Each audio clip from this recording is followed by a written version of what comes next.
ගොවන් අයිබෝන් මුණතුමනි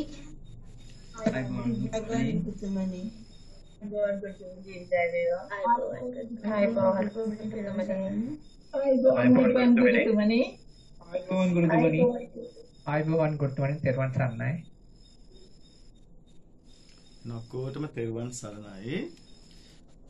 අද අපි හරි අමෝතු පාඩමක් නේද මේ දීලා තියෙන්නේ. අද පාඩම ඉතාම ලස්සන දැනෙන අපේ ජීවිත තවදුරටත් වෙනස් කරනු ලබන ධනාත්මක පාඩමක්. ගරු ගාම්භීර පාඩමක්. පාඩමේ නම මොකක්ද කියලා අහුවොත් ඔයාලට දැනටමත් අපි එවලා තියෙනවා.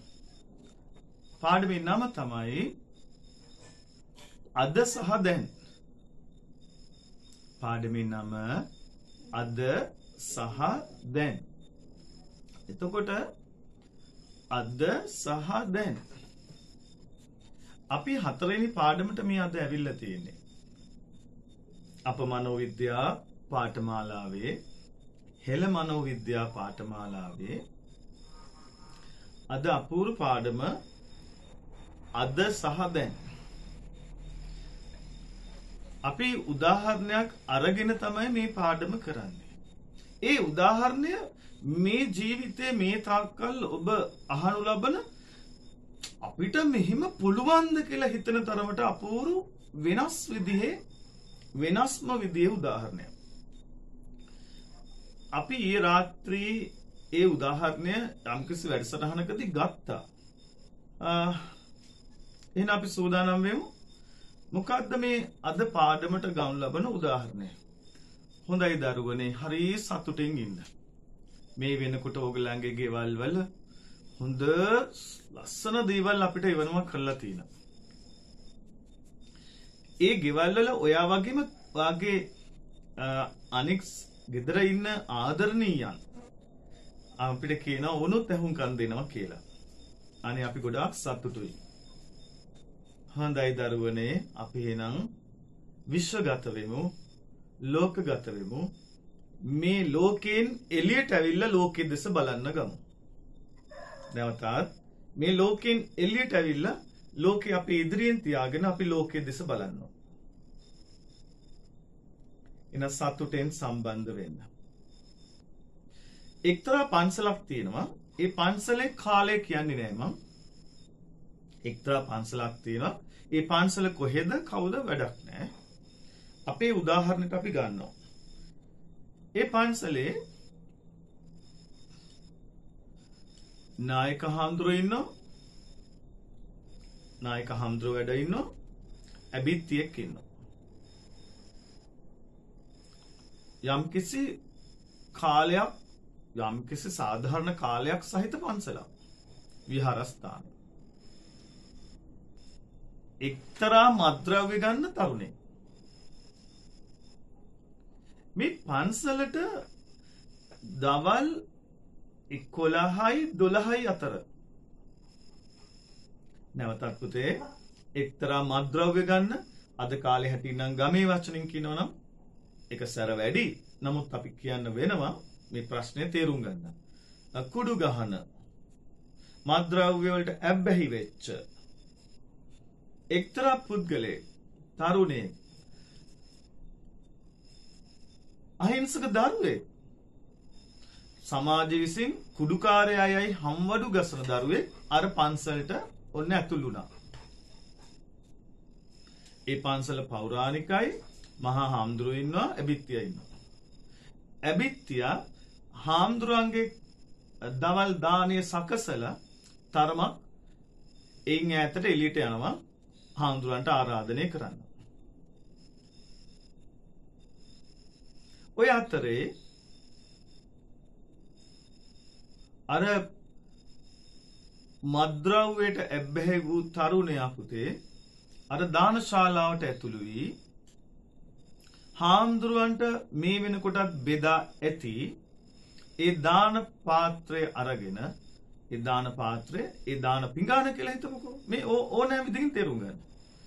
ඒ දාණය අරගෙන යනවා ඈතට. ඒ පන්සල් භූමියේම ඈතට යනවා. ඈතට ගිහිල්ලා වැව දිහා බලාගෙන අනේ එයාට පුළුවන් වේගකින් බඩගින්න වැඩි යාට එයා ආහාර ගන්නවා. ඔන්න දැන් පළවෙනි දර්ශනය. අපි හෙළ මනෝවිද්‍යාව කරන්නේ. අතිශයින්ම වැදගත් කණ්ඩායමක් මේ ලෝකෙම පළවෙනිය ඔයයි. දැන් මේ ලෝකයෙන් පළවෙනිය වෙච්ච ඔයා අර පන්සලට ඒ මොහොතේම එනවා. ඒ ආපු ගමන් ඇබිත්තියා පන්සලේ ලොකු හාමුදුරන්ට දන්වන්නත් ඉස්සෙල්ලා ඔබට දන්වනවා දැඩි ලෙස දන්වන පුතේ අර කුඩු කාර්යය ඕක මහා හොරා ඕක අපේ පන්සලේ හාමුදුරන්ගේ දානේ අරගෙන අර ඈත කන හැටි කියලා ඔයාට පුතේ කෑග ගහ කියනවා.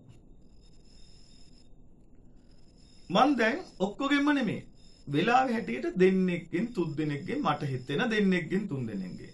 මොකද ඕගොල්ලෝ ඔක්කොම මට එකයි මම එක වගේම ඔක්කොටම ආදරේ. ඒ නිසා අපි ඔක්කොම එකයි. අපි වාගෙන් කෙනෙක් දෙන්නෙක් නම් කළා තුන් දෙනෙක් නම් කළා. දැන් ඔයා පන්සලට ගියා. ඇබිත්තියා ඇවිල්ලා ඔයාට තමයි කියන්නේ මේ අර කතාව. බලන්නකො පන්සලේ හාමුදුරන්ට තිබ්බ දානේ තමයි අර හොරා කන්නේ. මේක නවත්තන්න. ඊපස්සේ එහෙම උදුවන් යනවා සරමක් කැහැපට ගහගෙන එහෙම උදුවන් යනවා හාමුදුරන්ට කියන්නේ. ඔබට මම දැන් දෙනවා ඔබ පන්සලේ නම් දැන් ඔබ මොකද කරන්න කියලා. අයේෂා. ඔව් අයේෂාට අවස්ථාව. Everyone Saturday, sir. Another sir. එහෙනවා කතා කරන්න. මම හිතන්නේ සර් ඒ වෙලාවට මම හිටියොත් මම ඒ කෙනා ළඟට ගිහිල්ලා එයාගෙන් බොහොම සංසුන්ව මම අහයි එයා එහෙම කරන්න හේතුව ඒ කියලා.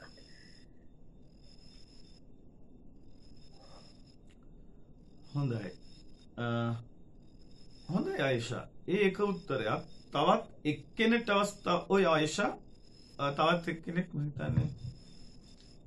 ඔව් අපි තව කෙනෙක්ට අවස්ථාව දෙන්න. අත උස්සගෙන ඉන්නවා. ගුරුතුමනි. ඔව් කියන්න. ගුරුතුමනි මම එහෙමනම් මම මේ ඇබිත්‍යයට කියනවා ඔබ නායක ස්වාමීන් වහන්සේට දන්වන්න මෙහෙම දෙයක් වුණා කියලා. නමුත් ඔබගේ දානේ නායක ස්වාමීන් වහන්සේගේ දානේ වරදින්නේ නැහැ කියලා මං පෙරලා මට පුළුවන් ඉක්මනින් ගෙදරට ඇවිල්ලා මගේ තියෙන මම ගෙදරට උයලා තියෙන සම්බෝලයි බතුයි හරි කමන්නේ මගේ තියෙන දානේ ටික මම ගෙදර තියෙන කෑම ටිකක් අරගෙන ඒක නායක හාමුදුරුවන්ට පිළිගන්වන්න යනවා. ඒ අතර මං ඇබිත්‍යව දැනුවත් කරනවා නායක හාමුදුරුවන්ට කියලා පුළුවන් විදිහකට මෙහෙම කරන්න හේතුවක් හරි එහෙම නැත්නම් තවත් යාට කැමති වට බඩ පිරුණාද කියලා අහලා වාට ඕනේ නම් තව මේ ටික හොරෙන් කන්න එපා මේ ටිකත් අරගන්න කියලා හාමුදුරුවන්ට හොරාට හරි මත්ද්‍රව්‍ය පාවිච්චි කරන කෙනාට හරි එයත් එක්ක කතා කරන්න කියලා ඒ ෂණයකින් මොකද හාමුදුරුවන්ගේ දාන වේලාව වරදින නිසා මම එහෙම වුණොත් මගේ ගෙදර තියෙන පිළිවෙල කරපු දානි ටිකක් අරන් යන්න මම ගෙදරට එනවා මේ විදිය කරන්න කියලා. කාට හරි උත්තරයක් තියෙනවා නම් මම කැමතියි යාට උනත් අවස්ථාව දෙන්න. ඊට පස්සේ අපි එකෙන් එකට එනවා. මේ ස්ටඩි කේස් එක මේ සිද්ධි අධ්‍යයනය හරි බලවත්.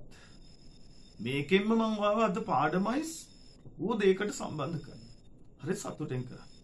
තා කෙනෙක්ට අවස්ථාවක් දුන්නොත් මගේ නම ඉනුක ගුරුතුමනි මම නම් ඒ වෙලාවට කරන්නේ දුවන්නගේ ඇබිත්තියව නවත්තලා ඒ වෙලෙම බලනවා තව මොන හරි වාජනේ ඉතුරු වෙලා තියෙනවද කියලා ස්වාමීන් වහන්සේට පූජා කරන්න.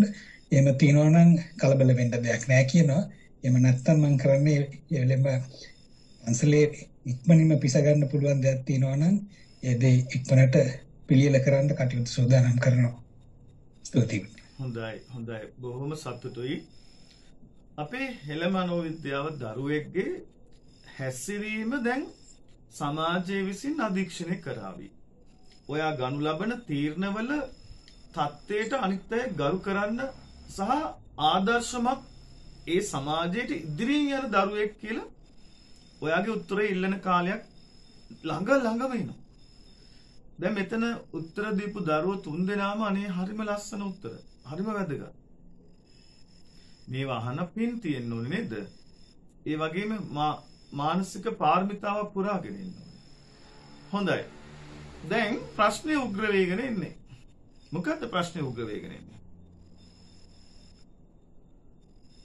හාමුදුරන්ට කියන්නේ ඉස්සෙල්ලා ඇබිත්තියා යන මාර්ගයේ හාමුදුරු ඉන්න කුටියයි දැන් ඇබිත්තියා ඔයාගෙන් ඉවත් වෙලා දුවන අතරයි. ඒ ස්ථාන දෙක අතර ඇබිත්තියා දැන් ඉන්න ස්ථානය සහ පන්සලේ හාමුදුරු වැඩ ඉන්න ස්ථානය අතර ගාන්ටාරය කුළුණ තියෙනවා. වේගවත්භාවය වැඩි දැන් ඇබිත්තියාගේ. එයා කලබල වෙලා වැඩි. එයාගේ දකුණු ඇහැ යනවා ගාන්ටාර දිහාවට. වම් ඇහැ යනවා හාමුදුරන්ට කියන්න. මනස මේ දෙකම අල්ලලා නැහැ. මනස මේ දෙකම අල්ලලා නැහැ. මනස දකුණු ඇහැ අල්ලලත් නැහැ, වම් ඇහැ අල්ලලත් නැහැ. ඇයි? චිත්තාවේගයේ වැඩි, අවුලව ගත්ත වැඩි, කලබලේ වැඩි. එතකොට පේන දේ, ඇහෙන දේ, දකින දේට වඩා එයා හිතන දේ ක්‍රියාත්මක කරනවා. ඒ යන ගමන් ගාන්ටාරෙත් ඇදගෙන යන්නේ අර මිනිස්සු කැඳවන හඬින් ගාන්ටාරෙට එයා සංඥා නිකුත් කරනවා, හඬ නිකුත් කරන්න කටයුතු කරනවා. ඒ අතරේ හාමුදුරන්ටත් කියනවා මම වාට මෙහෙම දෙයක් කියනවා. මම උත්තරීතර හාමුදුරන් වහන්සේලාට තියෙන ආදරේ, ඔයත් මමත් තියෙන ආදරේ අටුවා ටිකා මොනකුත් අවශ්‍ය නැහැ. ඒක එහෙමම තමයි අති උතුම් ආදරය. නමුත් අපි සිද්ධියක් අධ්‍යයනය කරන්නේ හාමුදුරන්ගේ මානසික තල කිහිපයක් මම වාට කියනවා. හරි, හාමුදුරුවෝ වඩිනවා. ඒ හාමුදුරන්ට සිද්ධිය කියලා තියෙන තාම තදින් කියලා තියෙන. හාමුදුරේ අර පල් හොරා ඔබ වහන්සේගේ දානේ මේ දැන් අර බලන්න කාගෙන යන හැටි ඔබ වහන්සේගෙම පිඟානේ, ඔබ වහන්සේගේ පාත්‍රය. හරි. හාමුදුරන්ට පුළුවන් දැන් ඔබ දිහාට වඩින්නේ. හාමුදුරන්ට පුළුවන් උත්තර ගණනාවක් තියෙනවා. මන් තාම සම්මත සහ පාරිශුද්ධ උත්තරේ තාම කිව්වේ නෑ. මන් තාම ඔයාගේ මතෙන් මේ යන්නේ. ඒ හාමුදුරුව වඩිනවාගේ දිහාවට. හාමුදුරුව මොන වගේ උත්තරයක් කියාවිද කියලා මන් දැන් කීප දෙනෙක්ගෙන් ගන්නවා. දෙන්නෙක් තුන් දෙනෙක්ගෙන් ගමු. හාමුදුරුව මොන වගේ උත්තරයක් කියාවිද? එදා බුදුන් ජීවමාන කාලෙට ගෙනිනවා, අද වර්තමාන කාලෙට ගෙනිනවා, තව අවුරුදු 100කින් 200කින් හරි ඉදිරි කාලෙකට ගෙනිනවා. හරි. මට පළමුවනේ අද උත්තරේ, වර්තමාන උත්තරේ. මොකද අද අපේ පාඩමේ නම අද. ඒතර අද උත්තරේ හාමුදුරුව මේ කාලේ වන විට හාමුදුරුව පුරුදු පුහුණු වෙලා යන සීමාව සහ ඒ දක්නට තියෙන දේ අනුව අපේ දරුවෝ කීප දෙනෙක්ගේ උත්තරය ඕනේ මෙහෙම කියාවි. හරි. කොබලන්න කවුද ඒක බාර ගත යුතුයි. මේ හැම එකම රෙකෝඩින්ග්ස් වෙනවා කියලා දන්නවා. වාට වාගේ ජීවිතේ ලස්සන කරගන්න ඔයා වැඩිපුර අපිත් එක්ක සම්බන්ධ වෙන්න ඕනේ. සම්බන්ධ අවස්ථාව දුන්නම. සම්බන්ධ වෙන්න අවස්ථාව දුන්නම. හරි මෙහෙම කියමුකෝ. හාමුදුරුව ඔබ වුණා නම් දැන් ඔබ මං චරිතයකට ඇතුල් කරනවා. පටන් ගන්න ඕන චරිතයකට ඇතුල් කරන්න. හාමුදුරුව ඔබ වුණා නම් ඒ හාමුදුරුව ඔබ වුණා නම් ඔබ ගන්නා ක්‍රියාමාර්ග මොනවාද? කවුද ඒ අවස්ථාව ගන්නෙ? අවසුචිව කියන්න. ගුරුතුමනි හිමනොත් මේ ඇබ්බිත්‍යට කියන කලබල වෙන්නේ නැතුව මේ ඒ මනුස්සයා බඩගිනි නිසානේ කන්න නැති නිසා වෙන්නේ නැති එහෙම ගන්න නැත්තේ පන්සලේ මොන හරි කන්න පුළුවන් දෙයක් තියෙනවද කියලා බලලා හදලා ගන්න. මේ එහෙම නැත්තම් දැන් ගාන්ටාරේ කියවොත් ගමේ අය එකතු වෙනවනේ. එහෙම එකතු වෙලා කාගෙන් හරි එහෙම කැම ටිකක් දානේ වේල ගන්න පුළුවන්. එහෙම නැති වුණොත් අපි තියෙන දෙයක් මොන හරි මේ වතුර ටිකක් හරි බීලා මේ මන්සර් මොනවද කියන්න එපා කියලා අභිත්‍යාට මේ ඒ පුද්ගලයාට සැර කරන්න ඉඩ දෙන්නේ නැහැ. බොහොම හොඳයි. තුෂාරි හපුආරච්චි.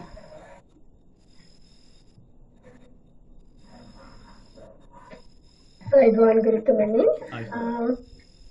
මම ඒ හාමුදුරුවෝ උදා නම් මම කියන්නේ විත්‍යයට කලබල වෙන්න එපා.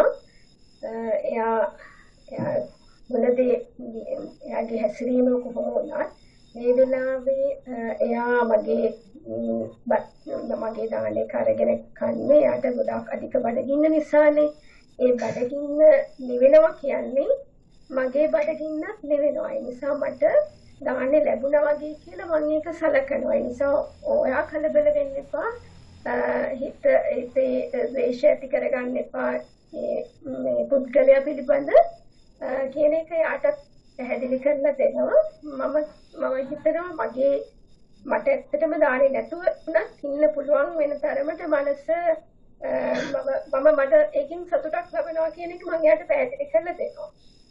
ගොඩක් බඩගින්න ඉන්න කෙනෙක් එයාගේ මගේ කෑම එක අරගෙන බඩගින්න නිවා ගත්තන ඒක මගේ බඩ පිරුණ හා සමානයි කියන එක මම එයාට පැහැදිලි කරලා දෙනවා. බොහොම හොඳයි. තව එක අවස්ථාවක් එන්න පුළුවන්. නිරෝෂිනී නානක්කාර. ඕකේ. ගුරුතුමනි මම හාමුදුරුවෝ නම් වාසක මහත්තයෝ කලබල වෙන්න එපා. මේ අපි උදේ දාන ගලඳලා නිසා අපිට තරම් බඩගින්නක් දැනෙන්නේ නැහැ. උදේට කන්න නැතුව හිටපු නිසා වෙන්නේ නැති මෙච්චර බඩගින්නක් තියෙන්නේ. ඒක නිසා ඒ පුද්ගලයා මේ ආහාර වල වැළඳුවල කමන්නේ අපි උදේ ඉතුරු දෙයක් මොනවාද කියලා නම් කමු. නැත්නම් මේ කුසගිරින් ඉන්න දිහා බලලා සතුටින් ඉන්නේ මේ කලබල වෙන්න එපා කියලා සමනක් කියනවා. හරි. අපේ දරුවෝ කීප දෙනෙක් අත උස්සලා තිනවා තව. අත උස්සලා තින අයගෙන් අපි අරගන්නම්. ඔව් ඉරෝෂා වාගේ අවස්ථාව. තෙරුවන් සරණයි ගුරුතුමනි. මම ඒ ස්වාමීන් වහන්සේ වුණා නම් හෝ කවුරු යම් කෙනෙක් වුණා නම් මම පළමුවෙන්ම කරන්නේ බඩගින්නේ ඉන්න කෙනෙක්ගේ බඩගින්න නිවනවා. නිවලා එයාට වතුර ඕනෙද කියලා අවශ්‍යතාවය ඉෂ්ට කරලා හිමින් සීරුවේ ළඟට අරගෙන කතා කරලා එයාගේ මනසත් එක්ක එකතු වෙලා තියෙන ප්‍රශ්නේ ගැන කතා කරන එක තමයි කරන්නේ. මම කරන්නේ ප්‍රථමයෙන් එයාගේ බඩගින්න සහ තිබහ නැති කරන එක තමයි මම කරන්නේ. හොඳයි. කසුන් සමරනායක. ඔව් පුතා. ඊරන් සර්ණයි සර්. මම හිතනවා මම ස්වාමීන් වහන්සේ වුණා නම් සර් මම එයාට කැම එක කනකන් ඉන්න කියන හැබැයි අවදාර අභිෂේක කියන පොඩ්ඩක් අවදානෙ ඉන්න කියලා හැබැයි කැම කනකන් ඉන්නවා. ඒ අතරතුර බලනවා දාන්නේ පුළුවන් විදිහට සක්ස ගන්න පුළුවන් නම් සක්ස ගන්නවා. නැත්තම් ඒ ගැන හිතන්නේ නැහැ. ඊට පස්සේ එයාට ළඟට කැඳවලා ඒක විස්තර එයාට උදව් කරන්න පුළුවන්ද කියලා එයාගෙන් කතු විමසලා ගන්න. හොඳයි. උකාවින්දය. ආයුබෝවන් ගුරුතුමනි. මම හාමුදුරුවනොත් මමත් කරන්නේ ඉස්සෙල්ලම යාට කන්න දෙන එක. ඇබිද්දට කියනවා කලබල වෙන්න එපා. යාට කන්න දෙන්න කියලා. හැබැයි සර් මම ඒත් එක්කම හිතයි දැන් ලොකු හාමුදුරුවෝගේ දානය කරනවා කියන එක යාට ලොකු පවක් වෙන නිසා ඒ පව නැති කරන්න යාට මොකක්ද කරන්න ඕනේ කියන එක මම ඒත් එක්කම හිතයි. හැබැයි මම ඉස්සෙල්ලාම කරන්නේ යාගේ බඩගින නිවනකම් යාට කන්න දෙන එක. ඒ වගේම මම පන්සලේ දින තව දේවල් තියෙනවා නම් ඒවත් යාට දෙන්න සූදානම් කරනවා ඒ වෙලෙට.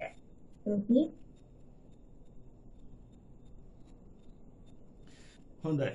දැන් ඔන්න කේස් ස්ටඩි එකක් පරිස්සමෙන් අපි දැන් යනවා තවත් මේ සිද්ධිය ඉදිරියට. දැන් මිනිස්සු ඇවිල්ලා. දැන් ඔබේ ගුරුතුමාගේ උත්තරේ තාම දෙන්නේ නැහැ. ආගෙම ගන්නවා. දැන් ඔන්න මිනිස්සු ගාන්ටාරේ ශබ්ද ආකාරය අනුව ඒගොල්ලෝ දන්නවා හදිස්සි තත්ත්වයක් වහාම අහල පහල ඉඳන් මිනිස්සු පන්සලට එන්න ගන්නවා. දැන් පන්සලේ මිනිස්සු දෙකට බෙදෙන්න ගන්නවා. මොකද්ද මේ රේඛාව බලන්න? කට්ටියක් හාමුදුරන්ගේ මතේ ඒ ගන්නා වූ ක්‍රියාමාර්ග අනුමත කරනවා. තව කට්ටියක් හාමුදුරන්ට විරුද්ධව නැගී සිටිනවා. හාමුදුරු තමයි මේ හොරුට අනුකම්පා කළා. ඔකට බඳිමෝ කවල්ලලා ඔකට ගහමු ඕක අර හවල් තැනත් හොරකම් කළා ඕක කුඩුකාරයෙක් කියලා විශාල දෝස් නගාගෙන ඉන්න තව පිරිසක් බිහි වෙලා දැන් ඔබ හඳුරුණා කොහොමද සංසුන් කරන්න මොන වගේ දෙයක්ද ඔබ කියන්නේ ඔබේ හාමුදුරුවන් වහන්සේ මම තාම කියන්නේ ඔබ හාමුදුරු කෙනෙක් සීලවන්ත ගුණවන්ත හාමුදුරු වහන්සේ නම ඔය කොයි විදිහද මේ අද කාලෙට උතර මේ දෙපැත්තට කරුණු පහදලා දෙන්නේ මේ එකක්වත් ඇහෙන්නේ අර ඈත ඉන්න ඒ අදාළ දැනට අපි කියමුකෝ චෝර නැත්තම් ඒ සොරාට ඒ බත් ආහාරයට ගනිමින් ඉන්න සොරාට මේක දෙයක්වත් ඇහෙන්නේ එයාගේ එයා බලන් ඉන්නේ වැව දිහා එයාගේ බඩගින්න නිවා ගනිමින් ඉන්නේ විශාල විදිහට බෙදාගත්තනේ යට ටිකක් කනවා වෙලාව ගන්නවා වැඩිපුර කනවා වෙලාව ගන්නවා හැබැයි මිනිස්සු දැන් වට වෙලා ඉන්නවා දල වශයෙන් අපි 50ක් 60ක් විතර ඉන්නවා ඒ 50 60 තුල කණ්ඩායම් දෙකක් හාමුදුරන්ගේ පැත්තයි සහ දඬුවම පැත්තයි ක්‍රියාත්මක වෙන්නේ දැන් ඔබ මේ ජාතිය ඉගෙන ගත්ත පාසලෙන් විශ්වවිද්‍යාලයෙන් සමාජයෙන් ඉගෙන ගත්ත උපරිම බලය යොදන්න දැන් මේ ප්‍රශ්නෙට මේක මනසේ ලස්සනට විසඳන්න ඕනේ ඔබ හොරාට එරෙහි වෙලා හොරාට ගහන කොටස සහ දඬුවම් දෙන කොටස ක්‍රියාත්මක වෙනවා ද නැත්නම් හාමුදුරන් විදිහට ඒවා අහගෙන ක්‍රියාත්මක වෙනවද නැත්නම් මේ දෙකේ මිශ්‍රණයක්ද නැත්නම් තව මොකක් හරි වෙනස්ම උත්තරයක්ද කවුද දැන් කතා කරන්නේ කෙනෙක් දෙන්නේ හාමුදුරන්ටම එරෙහිව ඇවිල්ලා හාමුදුරන්ගේ පන්සලේදීම මතේට ටික අමාරුයි තමයි මේ තමයි ප්‍රශ්න මේ තමයි ලෝකයේ මේ තමයි හෙළ මනෝවිද්‍යාව ගැඹුර ඔයා අද රාත්‍රී 10:00 11ට කිට්ටු වෙනකොට ඔයා තේරුම් ගනි මේ නේද අපේ ජීවිතයේ යුත්තේ හොඳයි කතාවක් මට පේනවා නිල්මිනි ඒකනායක කියන අවසරයි ගොස්තුමනි මට හිතුණොත් මමත් ඒ පන්සලේ ඉන්න දායක සභාවේ කෙනෙක් නම් ස්වාමීන් වහන්සේ පැහැදිලි කරනවා දැන් මෙතනදී ඔයගොල්ලන් කලබල වෙන්න එපා කියන එක. එතකොට මම හිතනවා දැන් සමහරක් වෙලාවට මම පොඩ්ඩක් ඉදිරියට ඇවිල්ලා මම මැදිහත් වෙලා අර විරුද්ධව ඉන්න පාර්ශවයටත් මම කියනවා අපේ උපාසක මහත්වරු උපාසක අම්මලා මේක පොඩ්ඩක් අහුම්කම් දෙන්න අපි මෙතනදී විතාමත් ගරු කරන්න ඕනේ ස්වාමින් වහන්සේගේ අදහසට. ඒක නිසා අපි මෙතනදී ස්වාමින් වහන්සේ මූලික කරගෙන මේ දේ නැවතත් ඔයාලා කියන්නේ දැන් මේ හොරාව තවදුරටත් මේ හැමදාම ඔයගොල්ලන් තමයි මේ කුඩු ගහන්න හාමුදුරුවෝ තමයි මේ විදිහට මේ හොරුන්ව මේවා කරන්නේ මේකට මුකුත් කරේ නැත්නම් මේක තවදුරටත් කරනවා කියන අදහසේ ඉන්න පාර්ශවයට මම කියනවා ස්වාමින් වහන්සේ මූලික කරගෙන අපි මේක කරමු අපි කියමු මේ සොරාට එයාට කතා කරලා ස්වාමින් වහන්සේට ඒ චෝරට හරි එයාට එන්න කියලා ඉවර වෙලා අපි අහන්න කියමු අපි කියමු එයාට හැමදාම මේ වෙලාවට එන්න අපි පන්සලට අපි ආවෙනුවෙනුත් අපි දානේ ලෑස්ති කරනවා අපි ගමේ හැමෝම විදිහට එතකොට මෙයා හොරකම් කරන්න පුරුදු වෙන්නේ නැහෙනේ එහෙම වුණොත් එයාගේ බඩගින්න හින්දානේ මේ එයා හොරෙන් කන්නේ අපි එයාට කියමු හරි හැමදාම ඔයා දානේ වෙලාවට එන්න පන්සලට ඔයාටත් එක්ක අපි හැමෝම ඊට පස්සේ ඔයා හොරකම් කරන්න එපා නමුත් අපි ඔයා වෙනුවෙන් මේ පන්සලේ හැමෝම දානේ බාරගත්ත පිරිසක් ඉන්නවානේ උපාසක මහත්තුරු එතකොට ඒගොල්ලන් අමතරව තව එක පුද්ගලයෙකුට දානයක් කියන්නේ ඇත්තටම ගුරුතුමනි අපි වැඩිපුරත් එක්ක දානයක් පිළියෙල කරනකොට පන්සලට ගෙනියනවානේ. ඉතින් එයාට අපි කියනවා හැමදාම එන්න ස්වාමින් වහන්සේගේ අපි බුද්ධ පූජාව තියලා ස්වාමින් වහන්සේට දානේ පිළියෙල කරාට පස්සේ අයින් කරාට පස්සේ ඔයාගේ ආහාර වේලත් මෙතනින්ම ලැබෙනවා. ඔයා හැමදාම මේ කෑම කාලේ යන්න එන්න. එතකොට එයාට වුණත් ඒ පුද්ගලයාට වුණත් කොච්චර හොර හිතක් තිබුණා වුණත් එයාගේ කුසගින්න වෙනුවෙන් එයාත් හිතන්න පටන් ගනි යම් කිසි විදියකින් මට මේ විදියට මේ හැමෝම ගමේ මිනිස්සු මේ විදියට සලකනවා. එතකොට මම මගේ මේ තියෙන දේවල් මගේ තියෙන වැරදි ක්‍රියා හරි නවත්ත ගන්න පුළුවන් මේ ඕනේ නේද කියන සිතුවිල්ලක් හරි එන්න ඉඩ තියෙනවා ඒ හොරාට. ස්තුතියි. දැන් ඒ පන්සල් භූමියට ඇවිල්ලා ඉන්න පිරිස බැරිලත් මේ හෙළ මනෝවිද්‍යා කණ්ඩායමේම ඔක්කොම ගිහිල්ලා හිටියනම් අපේ නිල්මිනීගේ උත්තරේට සාදුකාර දිය යුතු උත්තරකේ තරම්ම වටිනවා.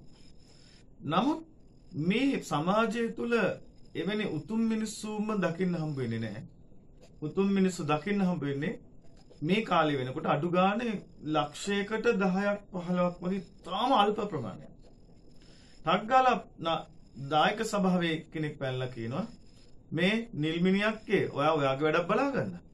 මේ වැඩේ හරියන්නේ නැහැ. ඊට පස්සේ මු අද කෑවා. හෙට පන්සලේ හාමුදුරන්ගේ දානශාලාවෙත් ආපහු ඇවිල්ලා කාවේ. දෙවෙනි එකට බුදු පිළිම හොරකම් කරාවේ. ගාන්ටාවෙත් ගලවන් යාවි. ඔයා කොහොමද වක්කීමක් ගන්නෙ? ඔන්න පැන්න අර ප්‍රතිවිරෝධී අදහස් පැන්න. දැන් නිල්මිනීගෙම මං අහනවා විසඳලා දෙන්න නිල්මිනී ඔය ප්‍රශ්නෙට කොහොමද උත්තර දෙන්නේ? අවසරයි ගුරුතුමනි. එහෙම වුණොත් හරි. අපි මෙයාව අපි ගෙන්නමු. අපි යා නිදහසේ යාගේ කැම ටික කනකන් ඉඳලා අපි මෙතෙන්ට ගෙන්නමු. ගෙන්නලා ස්වාමින් වහන්සේටත් දැන් අවබෝධයක් තියෙනවනේ අපිට වැඩි ස්වාමින් වහන්සේ බුද්ධි මට්ටමින් දැනුම් තේරුම් වලින් සමාජ ආශ්‍රයෙන් ගොඩාක් දේවල් වලින් එක එක උපාසක මහතුරු උපාසකම්මලගේ හැසිරීම් රටා කොහොම වුණත් මම හිතනවා පන්සලේ ස්වාමීන් වහන්සේ නමකට ගමේ එයාගේ දායක සභාව ගැන ලොකු අවබෝධයක් තියෙනවා කියන එක. එතකොට මම හෙළ මනෝවිද්‍යාව කරපු දරුවෙක් විදිහට මම එතන පන්සලේ මම සම්බන්ධ වෙලා හිටියානම් මම ස්වාමීන් වහන්සේට පොඩ්ඩක් කියනවා ස්වාමීන් වහන්සේ මෙතන අපි ගැටමුවක් ඇතු වෙන්න දෙන්න බෑ. අනිත් එක දායක සභාව දෙකට බෙදෙනවා කියන්නේ ඒක ඇත්තටම අපේ පන්සලට ගමට හොඳ නැති දෙයක්.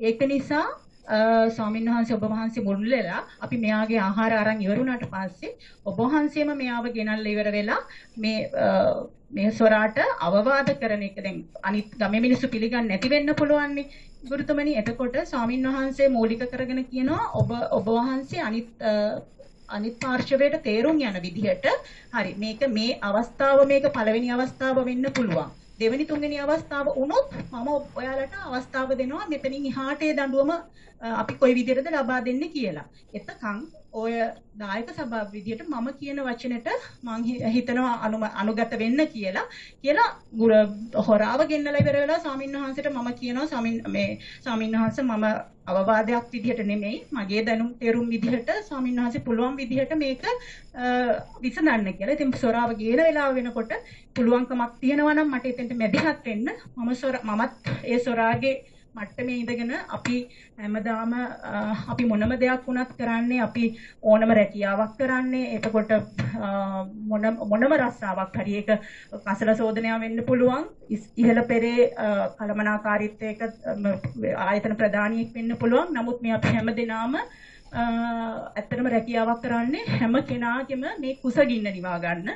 ඉතින් ඒක නිසා ඒක මම කියනවා අපි මේ හැමෝම මේ වෙලාවේ කේන්ති අරගෙන වැඩක් නැහැ. ස්වාමීන් වහන්සේ කියන විදිහට මේ කුසගින්න නිවුවාම මම හිතනවා මිනිස්සුන්ට ගොඩාක් ඒකට මම හිතනවා මේ වැරදි ක්‍රියාවලට යොමු වෙන්නේ නැහැ කියලා. අතිශය පුංචි දෙයක් ගම බෙදෙනවා, පන්සල බෙදෙනවා, ඊළඟට එන ඊට පස්සේ මේක විසඳන්නේ නැහැ බෙදෙනවා, ගම බෙදෙනවා, ප්‍රදේශය බෙදෙනවා, අවසානයේ නගරය ගම බෙදෙනවා, ආසනය බෙදෙනවා, දිස්ත්‍රික්කය බෙදෙනවා, පලාත බෙදෙනවා, රටම බෙදෙනවා.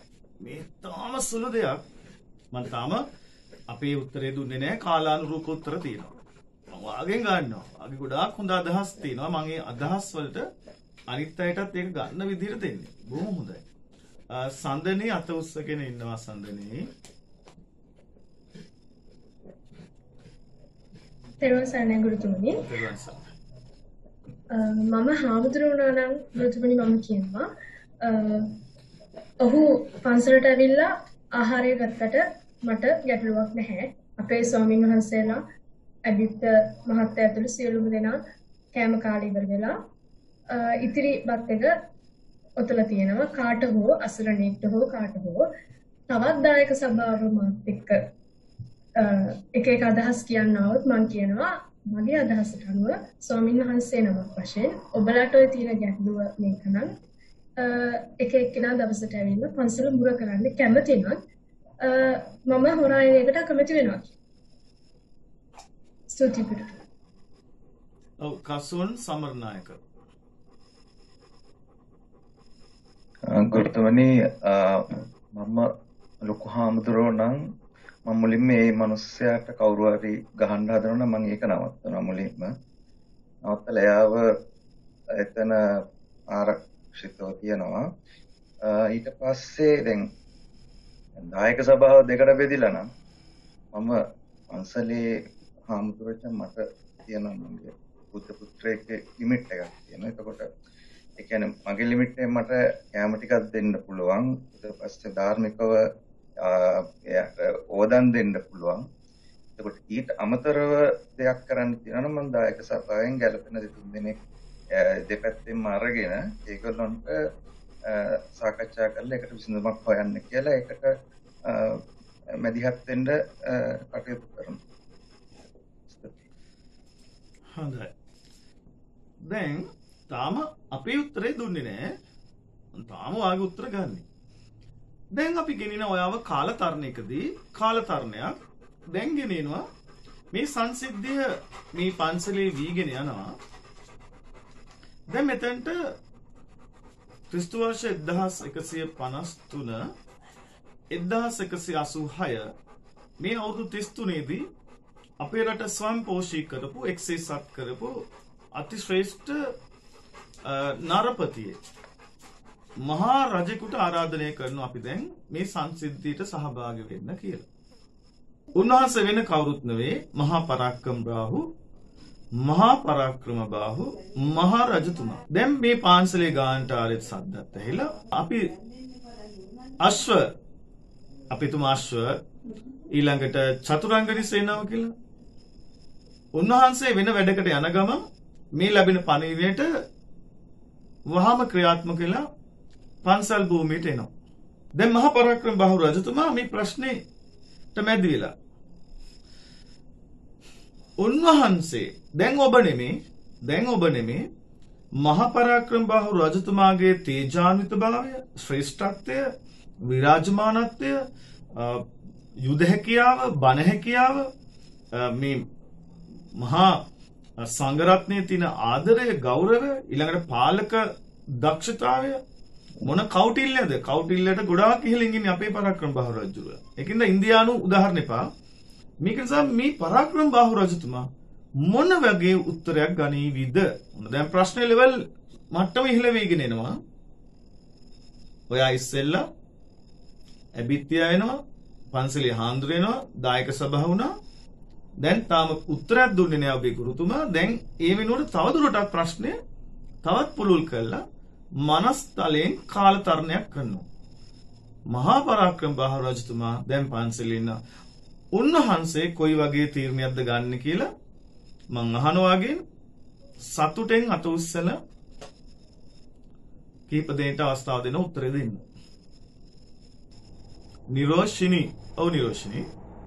ගුරුතුමනි මම මෙතනදී රජතුමා හැටියට ඇත්තටම හාමුදුරන්ගෙනුයි එතන ඉන්න අයගෙනුයි සමාව ඉල්ලනවා මේ එක්කෙනෙක් හරි මේ විදිහට ආහාර කරගවත් කෙරුනේ මේ වගේ ස්වයංපෝෂිත මගේ රාජ්‍යයක කොන්චි හරි මගේ වැරදීමකින් වෙන්නේ නැති කියලා. ඇත්තටම ඔකගෙම ඒ ගැන මම සමාවයි දීලා මේකේ මට වෙච්ච වැරද්ද මොකද්ද මේ එක්කෙනෙක් හරි මේ දෙයට කියලා හාමුදුරුවෝ සමග සාකච්ඡා කරලා ඒ ප්‍රශ්නෙට මගේ නැගයක් වීම එතනදී මේ වැරද්ද ආයි නොවෙන්න බල බලා ගන්නවා කියලා හාමුදුරුවෝයි ජනතාව අතර ප්‍රතිඥාවක් දීලා ඒ පුද්ගලයා සම්බන්ධව සොයා බලනවා මේ වැරද්ද නිවැරදි කරගන්න. ස්තුතියි ගුරුතුමනි. හොඳයි. දැන් අපි හිතන පැත්ත අනුව පොළොවේදී ක්‍රියාත්මක වෙන්නේ නැහැ. අපි මේ මානසික ඝට්ටණයට හෙළ මනෝවිද්‍යාවෙන් මේ පුරුදු කරන්නේ අපි බටහිර මනෝවිද්‍යාව ඕන තරම් ඉගෙන ගත්තා. හැම විශ්වවිද්‍යාල කිහිපෙක ඉගෙන ගත්තා. ඔයත් ඉගෙන ගන්න ඇති. දැන් අපිට ඒකේ තියෙන වැඩේ මොකද්ද කියලා බලන්න මේ වගේ තත්ත්වකදී. ඇත්ත අහන්න ඇත්තට දැන් මෙතන විශේෂඥ වෛද්‍යවරුත් ඉන්නවා. තව ඉහළ විශ්වවිද්‍යාල මට්ටමේ අය බොහෝ අය ඉන්නවා. ඉහළ හැම කෙනෙක්ම ඉන්නවා. මේ හැම කෙනාම මම ගොඩාක් ආදරේ. හැමෝම මට එකයි. මම අහන්නේ පුතේ ඔයා ඉගෙන ගත්ත දේ කොල්ල කෑල්ල මෙතනට අදාළ නෑ දැන්. දැන් ප්‍රශ්නේ අමුතු පැත්තකට එනවා. ඇයි ඒ? මහා පරාක්‍රම බාහු රජුරන්ට කියනවා ගමේ මිනිස්සු ඔබ වහන්සේ කියන්නේ මේ හොරාව මේ හොරාට ආදරය කරන්න කියලාද? මේ රජුරෙන් අහන්නේ. ඒ පන්සල් භූමිය ඇතුලේ මිනිස්සු අර පන්සලෙන් එළියේදී මේ සද්ද දාන්නේ නැහැ. පන්සල ඇතුලේ අමතර ආරක්ෂාවක් තියෙනවා. පරාක්‍රම බාහු රජුගේ සම්බන්ධයෙන් පුංචි හරි මිනිස් මනසේ යම් කිසි වැරදි වැටහීමක් තිබ්බනම් ඒක ප්‍රයෝජනට අරන් මොකද කරන්නේ? මේ ඔබතුමා ඉන්න එපා හොරුන්ව ආරක්ෂා කරන්න කියලා මූණටම කියනවා. එහෙම වුණොත් අපි කැරලි ගහනවා කියලා කියනවා. දැන් පරාක්‍රම බාහු රජතුමා පන්සල් භූමියේ ඉන්නේ. අපිට ඉතිහාසය අපි දැන් කියවන පොත්වලින් පරාක්‍රම බාහු රජු කොයි වගේ තීරණයක් ගනීද? දැන් මේ අපි කියවලා තියෙන පොත්වල තියෙනවා මහා ශ්‍රේෂ්ඨ රජෙක් කියලා. පන්සලේදී පන්සලේ අර පන්සල ආරක්ෂා කරන හරි කොහොම හරි දායක සභාවේ හරි ගමේ මිනිස්සු කියනවා නෑ මේ ගමේ කිසිම හොරකමක් වෙලා නෑ මීට කලින් මේ හොරාව අල්ලලා දඬු කඳේ ගහන්න ඕනේ. දැන් ඔබ පරාක්‍රම බාහු රජු වුණා. දැන් ඔබ මොකද කරන්නේ? මම පරාක්‍රම බාහු රජතුමා නම් මම ඉස්සෙල්ලම මේ මනුස්සයා කාල ඉවරද කියලා ඒකට අවස්ථාව දෙන්න කියනවා. දෙන්න කියලා. එයාව ගෙන්නලා මං එයාව මගේ බාරයට ගන්න. ගමේ මිනිස්සුන්ට අංගවනවා මං එයාව අත්අඩංගුවට ගත්තා වගේ හැඟීම. එතකොට ඊට පස්සේ ආව මං ඉගෙන යනවා රජවාසයට. ඉගෙන ගිහිල්ලා මෙයා මේ තත්ත්වයටපත් වෙන්න හේතුව අධීක්ෂණය කරලා එක ගවේෂණය. ඊට පස්සේ ඒ වගේ තව වෙන්න පුළුවන් තියෙන ඉදිරිපස්ථාන නැතිකරන්න අවශ්‍ය ක්‍රියාමාර්ග ගන්න අදාළ අය දැනුවත් කරනවා. ඊට පස්සේ මේ පුද්ගලයාව එක කතා කරලා එයාව ගවේෂණය කරලා කරන්න පුළුවන් දේ මුදල් ලැබීම සඳහා හෝ කරන්න පුළුවන් ඔහුට දේ තෝරාගෙන ඔහුට ඒ සඳහා ඊට ප්‍රස්තාව වෙනම හදලා දෙනවා. සමහර විට අමතර සෙබළු දෙදෙනෙකු හෝ තුන්දෙනෙකුගේ අධීක්ෂණය යටතේ මේ මොනසෙ දැන් කාලයක් තිස්සේ පුරුදු වෙලා තියෙන හොරගමට සහ ගුඩු දෙසීමට ඒ වගේ කාර්යයක් නම් මෙයාව නිවැරදිමකට ගන්න යම්කි තද නීතියක් ක්‍රියාත්මක වෙන්න ඕනේ. එතකොට ඒ විදිහට අධීක්ෂණය යටතේ කියාගෙන පුනරුත්ථාපනය කරන්න උත්සාහ කරනවා. මේ වාගෙන් මම ගන්න විවිධ පැතිකඩයන් හොඳට ඉගෙන ගන්න, හොඳට පරිස්සමෙන් තේරුම් ගන්න. අද ජීවිතේ වෙනස් වෙන දවසක්. තව දවසක්. දැන් මේ ප්‍රශ්නේ තවත් මම ඈතට එක්කන් යනවා. ක්‍රිස්තු පූර්ව 161 දී අපේ රටේ අතිමහත් වූ ශ්‍රේෂ්ඨ රජතුමෙක් රජ වෙනවා. ඒ තමයි දුටුගැමුණු නැත්නම් අපි මහා නියම නමින් කියනවා මහා ගාමිණී අභය. මහා ගාමිණී අභය මහ රජතුමා. මෙන්න උන්වහන්සේ මේ අවස්ථාවට සම්බන්ධ වෙලා උන්වහන්සේ වැඩම කළා. නැත්නම් උන්වහන්සේ ඒ ස්ථානෙට ඇවිල්ලා මේ පන්සලේ මේ ප්‍රශ්නේ සම්බන්ධයෙන් ජනතාවත් ඉන්නවා. දුටුගැමුණු රජතුමාගේ කීර්තිය, බෞද්ධ දර්ශනය, මහා ශ්‍රේෂ්ඨත්වය අනුව දුටුගැමුණු රජතුමා මේ ප්‍රශ්නෙට මොනවා කරාවිද? ආයේෂා ඔයාට ආයුබෝවන් ඔක්කොමලට. දැන් ඇත්තටම මේ කේස් ස්ටඩි එක මේ අවස්ථාව බැලුවාම දැන් ඒ කාලේ ලංකාවේ කතාවක් තියෙනවානේ යහපත් පුරවැසියෙක් හදන්න මුළු ගමකම අවශ්‍යතාවය තියෙනවා කියලා. අපේ තිබිච්ච ඒ ස්ට්‍රක්චර්ස් ඒ තිබිච්ච දෑදෑකම් ඒ තිබිච්ච එකිනෙක අතර තිබිච්ච සබදකම් එන්නෙන්ට බිඳ වැටිලා අපි දැන් ජීවත් වෙන සමාජය වෙනස් නිසා තමයි මේ වගේ තත්යකට ඇවිත් තියෙන්නේ කියලා මම හිතන විදිහට දුටුගැමුණු රජුරුවන්ගේ කාලේ මං හිතනවා යහපත් පුරවැසියෙක් හැදෙන්නේ මුළු ගමකම තියෙන එකතුව නිසා. එතකොට ඒ වගේ ගමකින් මේ වගේ හොරකම් කරන්න හරි මොන විදිහෙන් හරි වෙනස් විදිහට ක්‍රියාකාරී වෙන කෙනෙක් බිහි වුණා කියන්නේ මුළු ගමේම හරි ඒ මුළු සමාජෙම වැරද්දක් මොනා හරි දෙයක් වෙනසක් වෙලා තියෙනවා. එතකොට ඒ දුටුගැමුණු රජුරෝ හිතන් කියයි කොහෙද වැරදුනේ? මොන හේතුව නිසාද මේ තැනට මේ පුද්ගලයා පැමිණියේ? එතකොට ඒ පටන් ගත්ත තැන හොයන්න ඕන වැරදිච්ච තැන. ඇයි ඒ පුද්ගලයා විතරක් මේ විදිහට වෙනස් වුනේ කියලා. එතකොට පුළුවන් එයාට උදව් කරලා එයාව සාමාන්‍ය විදිහට ගන්න. එතකොට මුළු සමාජෙටම හරි ඒ මුළු ගමේම වැසියන්ට ඒකේ ඒ ළමයා නොමග යෑමේ මොකද්ද බාරකාරීත්වය තියෙන්නේ ඔක්කොම අල්ලට ගමේම අයට. එතකොට හැමෝම වග කියන්න ඕන ඇයි එහෙම වෙනස් වෙලා තියෙන්නේ කියලා. එතකොට හැමෝම ඒකට උදව් වෙලා එයාට හරි මඟ පෙන්වලා දෙන්න ඕනි කියලා තමයි මම හිතන්නේ. හොඳයි. දැන් ඊළඟ පියවර දැන් මේ ප්‍රශ්නෙට සක්‍ර දෙවියන් වහන්සේ වැඩමනු. සක්‍ර දෙවියන්ගේ පඩපොල් ආසනේ රත් වෙලා හෝ සිසිල් වෙලා. ඔයගලන් රත් වෙච්ච කතාවයි ගන්නවට සිසිල් වෙච්ච කතාව ගන්නලා නෑනේ. ඔන්න සිසිල් වෙලා. දැන් සක්‍ර දෙවියන් මේ පන්සලේ මේ අවස්ථාවට සහභාගී වෙනවා. තාම ඈත සොරා ආහාර ගනිමින් ඉන්නවා. පන්සලේ හාමුදුරුවෝ ඉන්නවා. ඇබිත්තියා ඉන්නවා. මහා දැන් සෙනඟ වැඩි. දැන් උන්වහන්සේ මහා සක්‍ර දෙවියන් වැඩම කළා. ආරි අමුතු ප්‍රශ්නයක් මේ වෙලාවේදී තවත් ඇති වෙනවා. කැලෑවේ ඉඳන් එන නායෙක් මේ ඉදිරිපස තිබෙන ගහ ගාව හිටපු ගෙම්බෙක්ව අල්ලගත්තා. තාම ගිලින්න උත්සාහ කරමින් ඉන්නවා.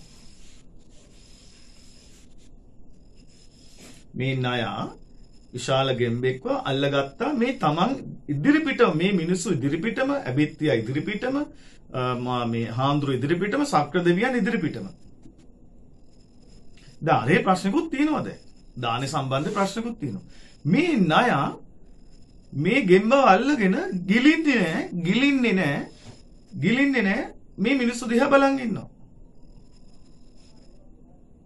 සක්‍ර දෙවියෝ බහලා තිනවනේ ජාතක කතාවල ඉඳන් හැමදේම දන්නවනේ හිතන් ඉන්නවා දන්නවා කියලා. සහ මොනවා හරි අහලා තියනවා නතරම් පුතේ. සක්‍ර දෙවියන් දැන් මොනව කරාවිද? මුළු ලෝකෙම අධ්‍යයනය කළ යුතු වැඩසටහනක් අද මේ තියෙන්නේ. ලංකාව විතරක් නෙමෙයි.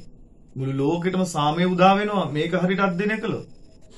ඉතින් පළමු මට ඔයගොල්ලෝ කණ්ඩායමෙන් දැනට ඔයගලන්ට පුළුවන් උත්තර දීගෙන එන්න. හරි. දැන් සක්‍ර දෙවිය මොන වගේ තීරණයක් ගනිවිද? කවුද බාරගන්නේ? Tamanට පුළුවන් විදිහට. හරි. සක්‍ර දෙවියන් මොකක් කරාවිද? ඒවා ඉදිරිපත් වෙන එක අනිත් හැමෝටම වැදගත්. දිනෝෂා ගුරුතුමනි ඒ වෙලාවේ එතනදී සක්‍ර දෙවිය හැටියට බලනවා මෙයාගේ ජීවිතේ මෙතනදී මේ නැති වෙන්න හෝ බේරෙන්න අතීත කර්මයක් තියෙනවද කියලා. කාවින්දය ඔයාට අවස්ථාව. සමාම හිතන විදිහට දැන් ඔක්කොමලා අර සිද්ධිය දිහා බලාගෙන ඉන්න නිසා මම හිතනවා සක්‍ර දෙවියෝ ඒ ණය සහ ගෙම්බව උදාහරණයකට අරගෙන අනිත් අයට ඒතු ගන්නන්න බලයි මේ ගැටලුව කොහොමද විසඳන්නේ කියලා. හොඳයි. තා ප්‍රශ්නය උග්‍ර වෙනවා. අන්න දැන් ණය අවසර ඉල්ලනවා වගේ බලන් ඉන්න මිනිස්සුන්ගෙන් මං ගිලින්නද එපාද වගේ. එතකොට පරිස්සමෙන් තීරණය ගන්න. දැන් මං අහනවා ඔබ ඉදිරියේ දැන් ඔබ දායක සභාවේ ඉන්නේ.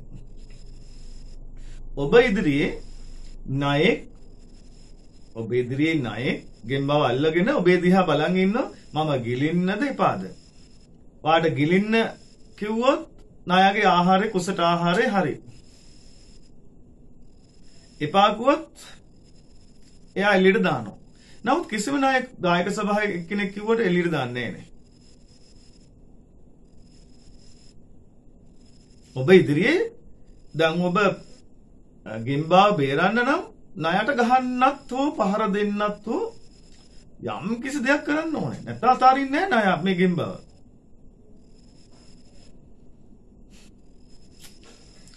හරි. ඒ සංසිද්ධියට සක්‍ර දෙවියන් මොකද කරන්නේ? දැන් හොරාගේ කෑම එක දැන් යනවනේ. ඒක පොඩ්ඩකට තියන්නකෝ. ඒ ප්‍රශ්නේ පළවෙනි ප්‍රශ්නේ තියන්න. දැන් අලුතෙන් ආපු ප්‍රශ්නේ. සක්‍ර දෙවියෝ මිනිස්සුත් බලන් ඉන්නවා. සක්‍ර දෙවියන්ගේ නම්බුවතරක් ගන්න ඕනේ. දැන් කාවින්ද යම් විස්තර කිරීමක් කළා. මම ඒක සෑහෙන ගරු කරනවා උත්තරේට. නමුත් ප්‍රශ්නේ උග්‍රයි. සක්‍ර දෙවියෝ එයාගේ මේ තාක්කල් ගෞරවය හන්දෙත් හාවය ඇන්දා කියලා තමයි අපිට උගන්වන්නේ. මෙච්චර මහා බලවත් සක්‍ර දේවේන්ද්‍ර ණයාට මොකක් කරාවිද, ගෙම්බට මොකක් කරාවිද, නැත්තම් මොකක්ද? කවුද ගන්නෙ? ඒ අභියෝගය කවුද ගන්නෙ?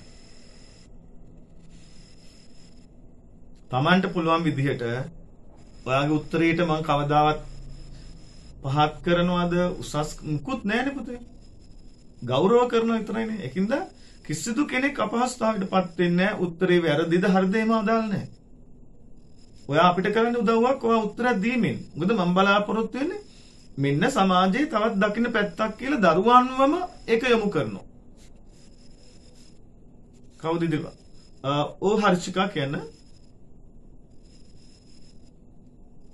සර් මම ඒ වෙලාවේ හැටියට මම සක්‍ර දේවේන්ද්‍ර නම් ඒ නාගයා විදියට එතනට ඉදිරිපත් කරන ඒ ආපු අනිත් බාධකය ගෙම්බා නැමැති ඒ බාධකේ ඒ තවත් බාධකයා ඒ ගොදුර ලෙස පෙනී ඉඳලා ඒ නාගයාව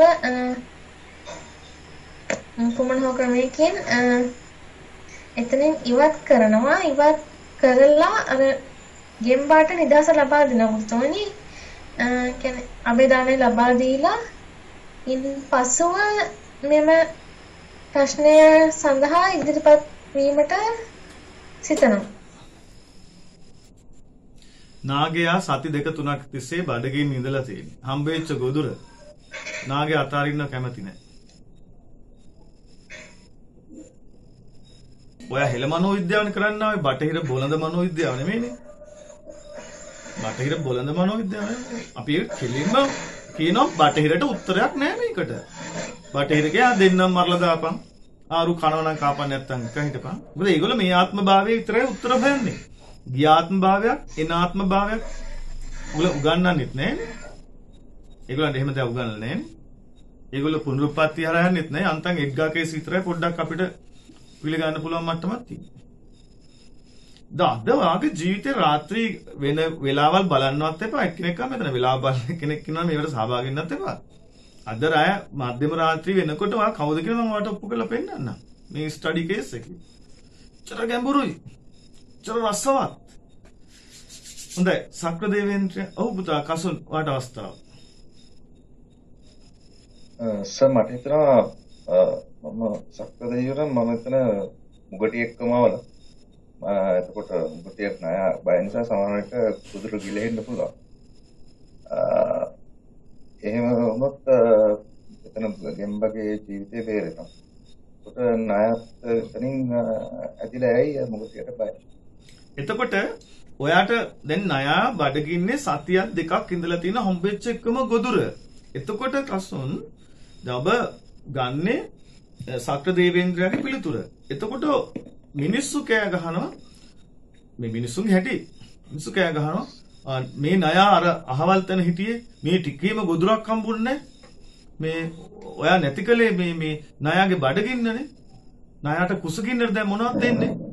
අන්න මේ අභූත චෝදනා නගමින් දැන් කසුන් ඔයාගේ දිහාවට එනවා. මොකද පුතා කරන්නේ?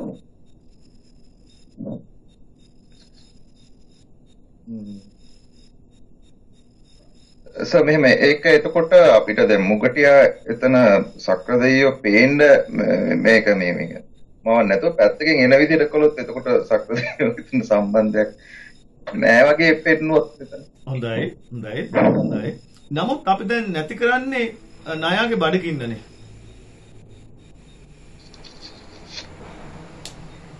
එතනදී මෙහෙමයි ඇත්තටම දැන් ගෙම්බව අල්ලගෙන ගෙම්බට අල්ලගත්තට දැන් හානියක් නැත්තම් එක අතකින් එතන මේ ගෙම්බව බේරනවා කියන්නේ ගෙම්බගේ පණ බේරනවා. හැබැයි ගෙම්බව අල්ලගෙන ඉතින් අඩපණ කරලා නම් තියෙන්නේ. ඇත්තටම එතන නම් මේ ණයට ඒ ගොදුරු ගන්න දෙන එක තමයි මං හිතන්නේ මැරෙලා නැහැ. ගෙම්බ එලිට ආවොත් ගෙම්බේගේ හැම ශක්තිමත් පිටිපස්සෙන් ගෙල්ලා තින්නේ. එයාට බේරෙන්න පුළුවන්.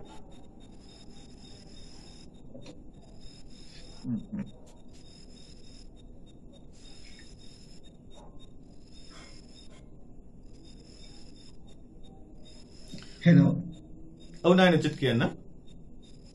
සර් මට නම් මේ විදිහට කියන්නේ දෙන්නටම සාධාරණයක් වෙන්න අපි හිතමු විකල්පයක් ඒ කියන්නේ අපි දැන් ගෙම්බා පන පිටින් විතර ඉන්නේ සතෙක් විදියට. අපි හිතනවා ශක්‍රදේවෙන්දේ විදිහට වෙනත් මැරුණු ගෙම්බෙක් ඒකට ආදේශ කළා සතා නයාගේ පැත්තෙන් එයාගේ කුසගින්න නිවෙන්නත් අර ගෙම්බාගේ ජීවිතෙත් බේරෙන විදිහට විසඳුමක් එතනට නෙවෙයි හොඳයි කියලා. එතකොට ඔයා කියන්නේ අලුත් අර ගෙම්බාව රවට්ටීමේ චේතනාවක්ද තියෙන්නේ නැත්නම් කොයි වගේ අවස්ථාවක්? නෑ නයා කියන්නේ ස්කන්ධයක් විදිහට මවනවා මැරුණු ගෙම්බෙක්ව. ඒතකොට නයාගේ බඩගින්න නිවෙන්නේ ඒක. ඒතකොට මේ පැත්ත හරියට පන පිටින් ඉන්න ගෙම්බගේ ජීවිතෙත් බේරෙනවා. දැන් ගෙම්බා කියාගෙන යනවා හොඳයි මම ඔබව බලා ගන්නම් ආපහු මම ඔබව බලා ගන්නම් කියලා ගෙම්බා මේ සද්ද දාලා ඔක්කොම කළා පිඹලා කළා යනවා. දැන් වෛරය තවදුරටත් යනවා. ඔව් ලලිත්. ගුරුතුමනි මම හිතනවා ගුරුතුමනි මේ අපි අද කරන පාඩමේ අනුව මනසත් එක්ක සම්බන්ධ වුණා නම් මේ ප්‍රශ්නේ බොහෝ දුරට විසඳා ගන්න පුළුවන් කියලා. ඒ කියන්නේ මොකද සතු දෙන්නටම සක්‍රදේවේන්ද්‍ර වශයෙන් උසස් මනසක් තියෙන දෙවි කෙනෙක් නිසා ඒ ප්‍රශ්නේ යොමු කරා නම් මේ දෙන්නගේ මනස් වලට එක්කෝ මගේ පෙර පින්බලෙන් හෝ මට බේරෙන්න අවස්ථාවක් තියෙනවා නම් ඒ දෙන්න එක්කෝ මගේ කෑම හරි එක්කෝ ඒ දෙන්නටම බිලිවීම හරි ඒ දෙක මනසත් එක්ක සම්බන්ධ කරලා ඒ ප්‍රශ්නේ විසඳන්න පුළුවන් කියලා සක්‍රදේවේන්ද්‍ර. හොඳයි. ඔයා තවත් අපූර්ව පැත්තක් වෙන්න හොඳයි. හොඳයි. තවත් තුනක් එස් වෙලා තිනවා. ඔව් තුෂාරි අපි වට අවස්ථාව දෙනවා. මම සක්‍රදේවේන්ද්‍ර නම් මට ඇති විශේෂ හැකියාවන් පාවිච්චි කරලා මම ගෙම්බට කියනවා ඔයා මේ වෙලාවේ කරන්න යන්නේ උතුම් දානමය පින්කමක්. ඒ නිසා එයාට ඒ දානමය පින්කම වෙනුවෙන් මම එයාට හොඳ ආත්මයක් හොඳ භවයක් ලබලා දෙනවා මගේ බලය පාවිච්චි කරලා. ඒ මොකද එයා කරන්නේ උතුම්ම දානයක් විදිහට සැලකලා. එතකොට නයාගේ බඩගින්න නිවෙනවා. ඒ වගේම ගෙම්බ කරපු දානමය මේ පින්කම නිසා එයා හොඳ තැනකට යවනවා. මම සක්‍රදේවේන්ද්‍ර විදිහට ඒකම උපමා කරගන්නවා අර සොරාගේ කුසගින්න නිවුණු ඔබ හැමට මේ වගේම හොඳ භවයක් ලැබෙනවා. නැත්නම් ඒ වගේම දානමය පරිත්‍යාග නිසා පුණ්‍ය කර්මයක් කරපු නිසා ඒකේ මේ විදිහට එනවයි කියලා පැහැදිලි කරලා දෙනවා. හොඳයි. මේ අතරේ අපි හරි අපූර්ව දෙයක් වෙනවා. මහා විදුලි කොට ගිගුරුම් සහිත වර්ෂාවක් දැන් ඇති වෙනවා. අන්න අමතර එකතු වෙච්ච දේ. මහා විදුලි කොට ගිගුරුම් සහිත වර්ෂාවක් ඇති වෙනවා. දැන් මුළු පාන්සල් භූමිය අවට ඔක්කොම මහා වර්ෂාවක් විදුලි කොටනවා ගොරවනවා හිතා ගන්න බෑ. හොඳයි. ප්‍රශ්නේ තවත් පැත්තකට එකතු වුණා. අනිත් මිනිස්සු දුවනවා. විදුලි කොටනවා දුවන්න පටන් ගන්නවා. හොඳයි. දැන් වැස්සත් මහා විදුලි කොටනවා. එතකොට කොහොමද හැසිරීම? අක්‍රදේවේන්ද්‍රය කොහොමද හැසිරීම? හරි. ඊළඟට ඔන්න අවස්ථා පුතේ. තව අවස්ථා දෙකයි. තව විශේෂිත පුද්ගලයන් දෙන්නෙක් වඩින්න නියමිතයි. දැන් හිතන්න මේ පුංචි දේ ගිහිල්ලා තියෙන මහා දුර රට කැළඹිලා යුද්ධ ඇති වෙලා කොටස් දෙකකට බෙදිලා රාජ්‍ය දුර්වල වෙලා මහා විනාශයක් දැන් මේ වෙන්නේ යන්නේ. දැන් අති විශේෂිත පුද්ගලයෝ දෙන්නෙක් වඩින්න නියමිතයි. දැන් අප මහා තිලෝගුරු බුදුරජුන්ගේ නිත්‍ය උපස්ථායක මහා ආනන්ද මහා හාමුදුරුවෝ උපාසක හාමුදුරුවෝ මහා ශ්‍රේෂ්ඨ හාමුදුරුවෝ ආරංචි වෙලා මේ සංසිද්ධිය මේ පන්සලට වඩිනවා. දැන් එතකොට පවතින තත්ත්වය හරි අමුතුයි. දැන් ඔයගලගේ සියලු පාරමිතා අවදි කරගන්න මේ සංසාරේ ආපු දැන් වා කැමති චරිතයක් මේ වඩින්නේ මෙච්චරලා පාරමිතා කට්ටිය සහ සමාජයේ පරිපාලන ශ්‍රේෂ්ඨයේ ඉහළට හිටිය අය නේ ආවේ. ශක්‍ර දේවේන්ද්‍ර කියන්නේ පරිපාලනය. දුටුගැමුණු රජු පරිපාලනය. වැඩිපුර බර පරිපාලනය. පරාක්‍රම බහරු රජු පරිපාලනය. ගමේ මිනිස්සු කොහොමද ගමේ මිනිස්සු? ඊළඟට අදිත්‍ය මේ පොඩි පොඩි චරිත ඔක්කොම ඉවරයි දැන්. දැන් ඉන්නේ විශ්වයේ අසහාය චරිත දෙකක් එන්න නියමිත. දැන් අපි කියනවා ඔයාගේ මනස කාලතරණය කියන සංසිද්ධිය අනුව මනසට ගාත් ගන්න බුදුන් ජීවමාන කල මේ සංසිද්ධිය වෙලා තියෙන්නේ. එතකොට බුදුන් ජීවමාන කලම මේ අපේ ආනන්ද මහා හාමුදුරු තමයි මේ පන්සලට වඩින්නේ. දැන් නැවතත් මතක් කරනවා අද தත්ත්වය මේ දැන් පවතින තත්ත්වය. අද සහ දැන් පවතින තත්ත්වය. හොරා මොන වැස්ස මොන අවුවක මොන තත්ත්වෙ තිබ්බත් එයා පාළුවේ බත් එයා කනවා. එයා ගහක් යට ඉන්නවා. වැව දිහා බලාගෙන එයා කනවා. අබිත්‍ය මේ සියල්ල දිහා බලාගෙන වෙවුලනවා. හාමුදුරුවෝත් ඉන්නවා. ණයත් ඉන්නවා, ගෙම්බත් ඉන්නවා කට ඇතුලේ. එහෙට මෙහෙට දුව පයන කෑ ගහගෙන යන ගමේ පන්සලේ අයයි, දායක අයයි, ගමේ අය ඉන්නවා. දැන් අපේ ආනන්ද හාමුදුරුවෝ වඩිනවා. අතිශය ගැඹුරු එන ආත්මවල නිවන් දකින්න ඉන්න අය ඉන්නවනම් මෙතන එමය ඉන්නවා. අපි ඒගොල්ලන්ට සිරස නමා ගෞරව කරනවා. මේ ආත්ම භාවයේ යම් කිසි ඒගොල්ලන්ගේ පාරමිතා පිරලා ඉවරයි සහ එහෙම බලාපොරොත්තු නැහැ. අපිට අයිතියක් නැනේ. ඔයාටවත් මටවත් අයිතියක් නැහැ. ඒක තමාගේ ස්වාධීන තීරණය. හැබැයි ඉල්ලීම් කරන්න පුළුවන්. අනිත් ඒකාත්මයක් අපේ රට වෙනුවෙන් ඉඳලා රට බේර ගන්න උදව් වෙන්න ඊට පස්සේ නිවන් දකින්න කියලා ඉල්ලන්න පුළුවන්. මොකද අපි දන්නවා දසමහ යෝධයන්ගෙන් විශේෂ කෙනෙක් ඒ විදිහට කළා නේද? පන්සලේ ඉඳලා දුටුගැමුණු රජුට එක්ක යුද්ධෙට ගියා ආපහු ආවා. මේ මහ යෝධයා. හොඳයි. ආනන්ද හාමුදුරුව වඩිනවා. ආනන්ද හාමුදුරුව මොන වගේ තත්ත්වයක් ඇති කරයිද මේ ස්ථානේ? පරිස්සමින් උත්තර දෙනවා. සතු සීල ශක්තියින් පාවිච්චි කරන්න. කවදාවත් මෙහෙම ඉගෙන ගත්තේ නෑනේ. පාසලේ හරි විශ්වවිද්‍යාලේ හරි මේක ඉගෙන ගත්තේ නෑ. උගන්වන්නත් ලත් නෑ.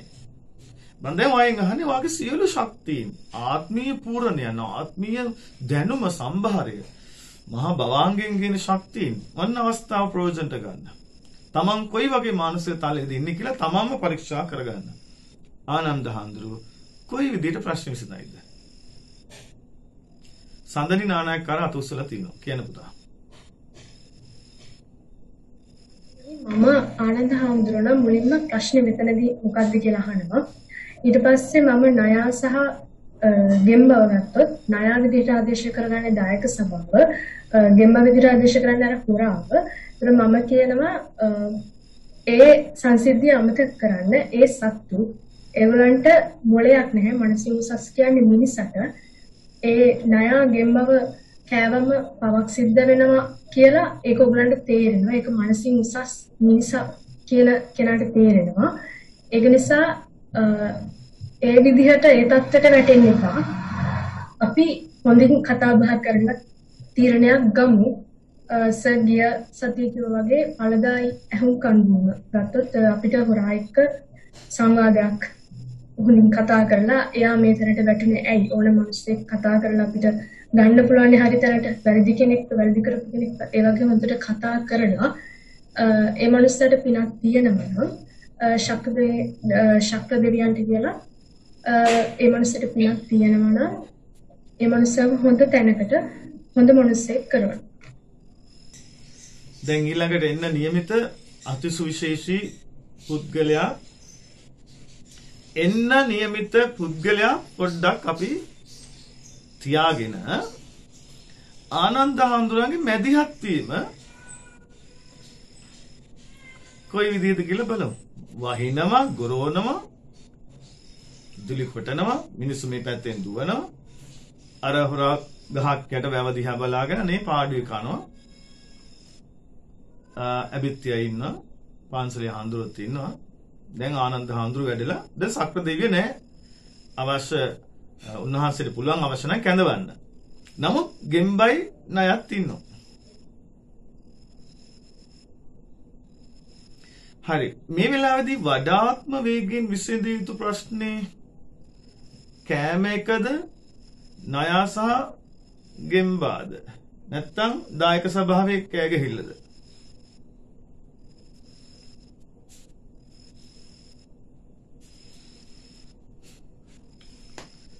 හරි. ඔයාලට මේ වගේ මොන තරම් ප්‍රශ්න ඇවිල්ලා ඔයා කොයි වගේ හැසිරලාද කොයි වගේ තමා පමණයි තීරණය ගත්තේ. බැලුවේ නෑ Tamanට ඉහළ තලයේ ඉන්න මානසික තලවල ඉන්න මිනිස්සුන්ව මේ ප්‍රශ්නෙට කැඳවුවොත් ඕන් මේ ප්‍රශ්නෙට කුමන තොරතුරක් කුමන පිළිතුරක් කුමන විසඳුමක් ගනීද කියලා. ඔයා මොකද කළේ?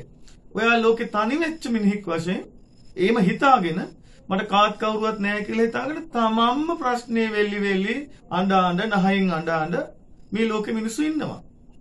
එයා බැලුවේ නෑ මේක එක එක්කිනාට සංසන්දනය කළා ශ්‍රේෂ්ඨයෝ වෙනුවෙන් සංසන්දනය කළා. ඕන් මේ වෙලාවේ මේක කොයි විදිහට දකින්නේ? ඕන් මේ වේදනාවක් දැස හෝ සතුටක් දැසද ගන්නෙ? නැත්නම් නිර්පේක්ෂද? නැත්නම් සාපේක්ෂද? නැත්නම් ග්‍රහණයක් කරන්නෙම නැද්ද?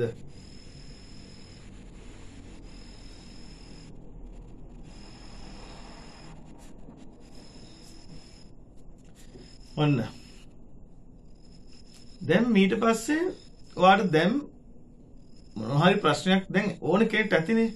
ඒ ප්‍රශ්නේ විසඳන විදිහ දැන් ඔන්න ලස්සනට සම්පූර්ණ වෙන්න යන්නේ.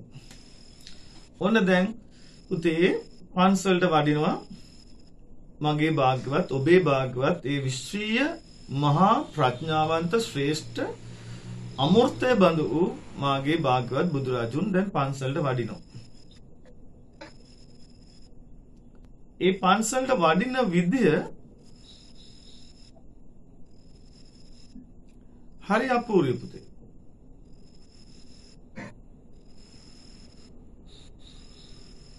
කකුල් දෙකේ සරප්පු දෙකක් නැහැ. කකුල් දෙකේ සරප්පු දෙකක් නැහැ පුතේ. අර වැසි වතුරටවත් රිදෙන්නේ නැති වෙන්න, පොළොවට බරක් නැති වෙන්න හරි සාන්ත ගමනින් පන්සල් භූමියට වඩින බුදුරජුන්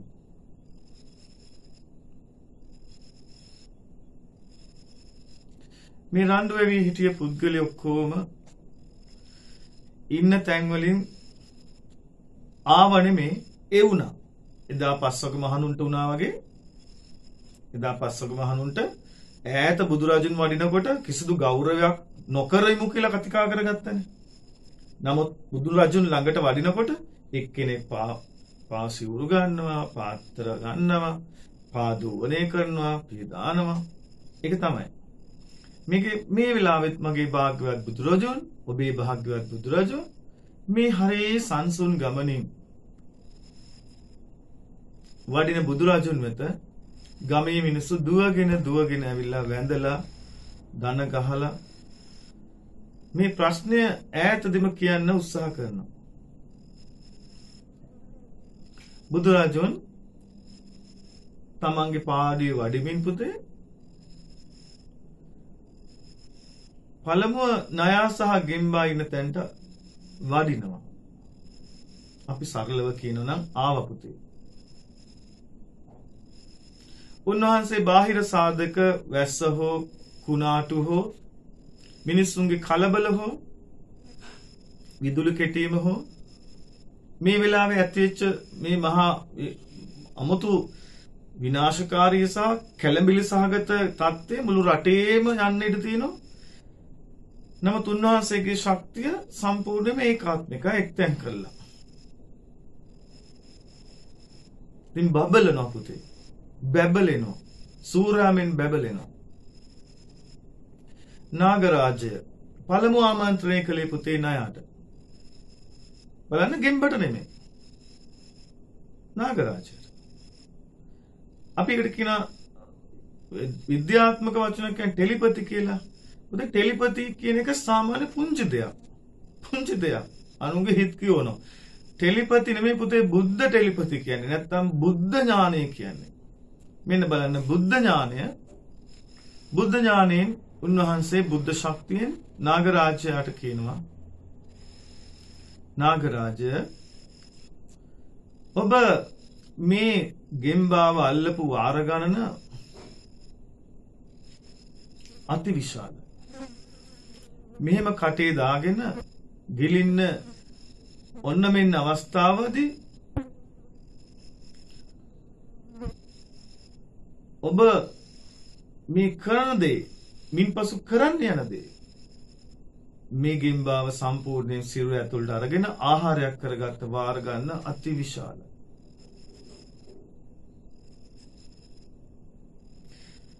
ඔබ එනාත්මය උපදින්නේ නාගරාජය ඔබ එනාත්මය උපදින්නේ නාගරාජය කුලස නොව.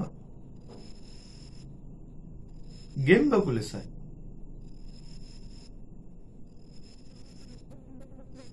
එතකොට යාගේ මනස කැළඹෙන්න ගත්ත පොඩ්ඩක්. දැන් ගෙම්බ දිහා බලලා කියනවා. ඔබ මේ ආත්මේ ගෙම්බ කූවද? ගිය ආත්මේ ඔබ නාගරාජයයි. ඔබ දැන් ගෙම්බයි නමුත් ගිය ආත්මේ නාගරාජයයි. ගිය ආත්මේ ඔබ දෙදෙනාගෙන් මේක මේ විදිහටම වුණා. දැන් ගෙම්බා ගිය ආත්මේ නාගරාජය. දැන් නාගරාජය ගිය ආත්මේ ගෙම්බා. මේ විදිහටම ගිල ගත්තා. මේ ගිල ගැනීමේ කෙලවරක් නැහැ. එක්තරා අවස්ථාවකදී ණය එක්තරා අවස්ථාවකදී ගෙම්බා. ඊළඟ ආත්මේ ණය ගෙම්බා වෙනවා. ගෙම්බ ණය වෙනවා. ණය ගෙම්බ වෙනවා. ගෙම්බ ණය වෙනවා. මේ යන ගමනේ කෙලවරක් නැත. තවත් අනන්ත වූ සසරේ ඔබ දෙදෙනාගේ ගමන මෙලෙසමයි. පළමුව මේ අවස්ථාවේදී ගෙම්බාට කතා කරලා කියනවා එනාත්මේ ඔබ ණයෙක් වෙනවා. ඔබට එනාත්මේ ඔබ දැන් ගිලගෙන ඉන්න මේ ණය ගෙම්බා වෙනවා. ඔබ එනාත්මේදී ණය වුණාට මේ ගෙම්බාව ආහාරයට ගන්නවද? මේ වෛරය අත්හරිනවද?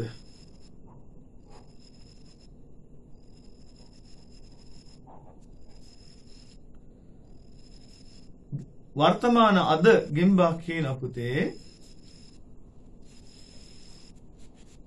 අනන්ත සංසාරයේ මේ වෛරය මේ ආකාරයෙන් යනවනම් ඒ තවදුරටත් පවත්වා ගන්න යන්නේ භාග්‍යවත් බුදුරජුණු කියලා ණයගේ ඇතුලේ ඉඳගෙනම ණයගේ කට ඇතුලේ ඉඳගෙනම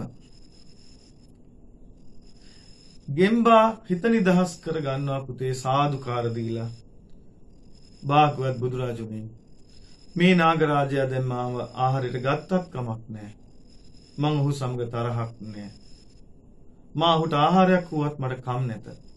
මං එන ආත්මේ මා නාගරාජේ කුවත් කම් නැත. නමුත් මම මේ ගෙම්බා වෙන ආත්මේ ආහාරයට ගන්නේ නැත. මම ස්ථීරව පවසනවා. මං අත්හැරියා. දැන් මං කැමැත්තෙන්ම මං දඟලන්නේ නැහැ නාගරාජයාණෙනි. මා කිසිදු චලනයක් කරන්නේ නැහැ. මං නිසල්මන් වෙනවා. ඔබ කැමති නම් මාව ආහාරයට ගන්න.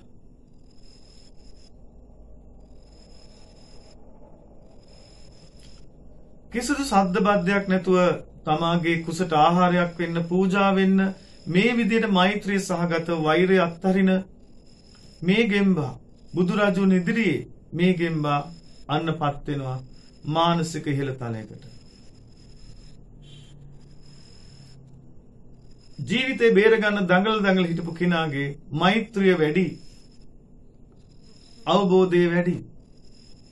තමාව ගිලින කෙනාටත් මෛත්‍රී කරන තරම් මේ භාග්‍යවන්ත පින්වන්ත පුණ්‍යවන්ත ගෙම්බාගේ ශරීරයෙන් දැන් නිකුත් වෙන්නේ මහත් වූ විශ්වීය ආදරණීය මෛත්‍රී සහගත කිරණ. උරගයන්ට මේ නයින්ට මේව පහසුවෙන්ම දැනෙනවා. කිසිදු නයෙක්ට රූප පේන්නේ නැහැ. කිසිදු නයෙක්ට රූප පේන්නේ නැහැ. පේන්නේ වර්ණ පමණයි. මේ ගෙම්බව පේන්නේ රතු කොළ වර්ණ පමණයි.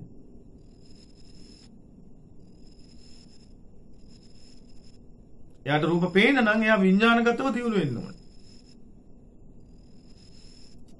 මේ නාග රාජ්‍යයට තේරෙනවා අර කොළ රතු වගේ වර්ණ දැන් සුදු නිකුත් කරනවා. ඒ කියන්නේ මෛත්‍රී සහගත සිතුවිලි නිසා එයාගේ වර්ණ තත්ත්වය වෙනස් වෙනවා. එයා ආහාරයක් වෙන්න කැමති කිව්වෙන් පස්සේ නාග රාජ්‍යයට ලැජ්ජාවක් සමග ඥානෙ පහළ වෙනවා.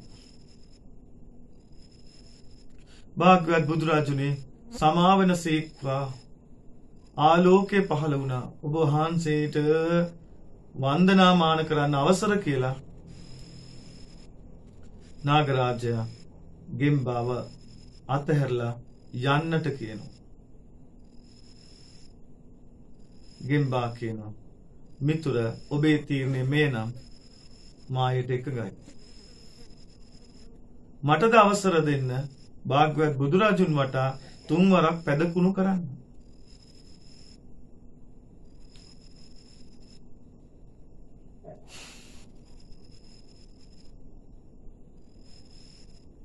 ඉන් පසු බුදුරජුන් ඒ දේම ආදර්ශයට අරගෙන ඈත භවයන් වල සක්මන් කළා කාලතරණයෙන් විශ්වීය කාලතරණයෙන්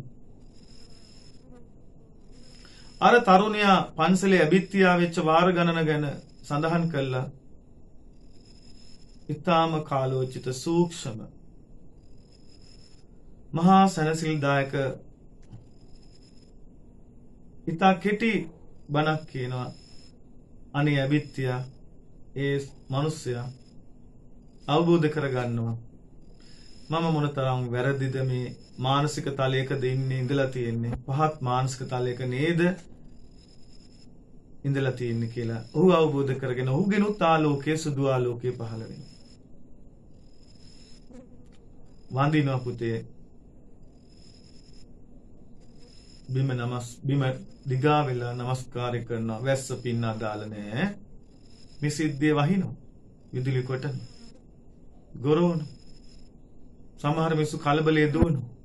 බුදුරජුන් නෙමෙයි ඉන්න තැනින් හෙළවෙන්නේ. ඒ සංසුන් මහා විශ්වීය සංසුන් පුද්ගල. දැන් ණයත් වැඳගෙන ඉන්නවා සංසුන් වෙලා. ගෙම්බත් වැඳගෙන ඉන්නවා සංසුන් වෙලා. හෙල්ලෙන්නෙත් නැහැ. ණය හෙල්ලෙන්නෙත් නැහැ, ගෙම්බ හෙල්ලෙන්නෙත් නැහැ. දැන් කොහොමද මිනිස්සු හෙල්ලෙන්නේ? අභිත්‍ය මේ විදිහටම වැඳගෙන ඉන්න බුදුහාමුදුරන්ට පිළිම වගේ ලස්සනට වැඳගෙන ඉන්නවා. මිනිස්සු ශබ්ද කර කර කෑක ගහ සාදුකාර දෙනවා. ඒ මිනිස්සුන්ට දැනෙන්න ඔවුන්ගේ විඥානගතව බුදුන් වහන්සේ පෙන්නනවා. නුඹලාද මේ පන්සලේ මීට කලින් ආත්ම ගානක් තිස්සේ හොරකම් කරලා තියෙනවා. අන්න අර බත් කන කෙනා මේ වෙලාවේ ඇවිල්ලා නුඹලා වෙනුවෙන් පෙනී සිට බේරගෙන තියෙනවා. දහස් සංඛ්‍යාත වාරයක්, දසදහස් වාරයක්, ලක්ෂ සංඛ්‍යාත වාරයක්. ඒ ප්‍රශ්නේ අවබෝධාත්මකව කෙලවර වෙනවා. පන්සලේ හාමුදුරන්ගෙන් ප්‍රශ්න කිහිපයක් අහනවා. ඔබ කැමතිද අර පුද්ගලයාට මේ විදිහට දන් දෙන්න? අද ඔබ ආහාර ගත්තේ නෑනේ. බුදුරජුනි මගේ සිත දැන් පිරීලා සතුටෙන් පිරීලා ඉතිරිලා යනවා. මට මොන ආහාරද? ඔබ වහන්සේ මට ජීවිතේටම ආත්මෙටම සංසාරෙටම ආහාර දුන්නා නොවේ කියලා එයා සාදුකාර දීලා වඩිනවා වඳිනවා.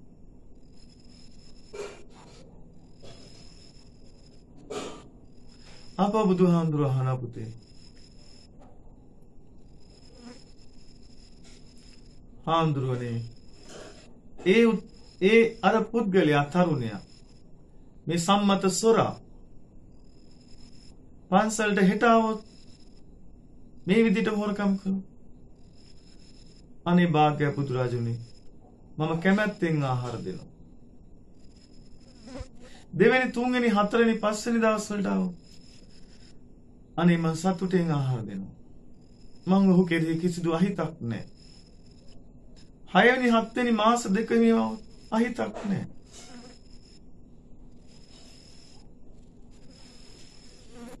ඔබ සතු තව මොන හරි පුද්ගලයා හොරකම් කළොත් අනේ බුදුනි ඒ කිසිවක් මාගේ නොවේ.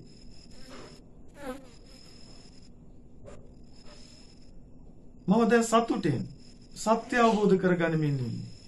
මට හැඟෙන්නේ නැහැ මේ කිසි වස්තුවක් දැන් මගේ මාගේ දැනෙන්නේ නැහැ.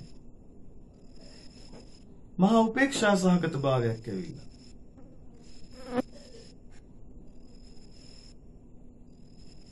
එසේනම් අර සොරා මේ පන්සලට මහාන වෙලා ඇවිල්ලා ඔබ වහන්සේගෙන් පන්සල ඉල්ලුවා. අනේ කොච්චර එකක්ද? මම සතුටෙන් දෙනවා. පුතේ අර සොරා මේ වෙච්ච සෑම දෙයක් මහගෙන ඉතියා. ඒ සොරා පිඟාන හොදලා ඒ ආහාර ගත්තේ පිඟාන වැවේ වතුරෙන් ඔබ විශ්වාස කරනවද 20 වරක් හොදලා 21 වෙනි සැරේ මෙහෙම බලනවා. කිසිදු අංශු මාත්‍රක ආහාර ගත්ත හෝ කලින් මීට මේ පිඟාන ලෝකෙට ජනිත වෙච්ච වෙලේ ඉඳන් තිබ්බ කුණු දූවිලි සියල්ල ඒ සොරා ඉවත් කරනවා. දැන් ඒ වචනේ කොච්චර දුරට ගැළපෙයිද සොරා කියන වචන කියලා හිතන්න. ඊටාම සංසුන් ගමනින් මේ පිඟාන මෙහිම තුරුල් කරගෙන පාත්‍රය හා සමාන කරගෙන තාම සංසුන් ගමනින් වඩිනවා බුදුරජුන් දිහාවට. කවුද මේ ඉන්නේ?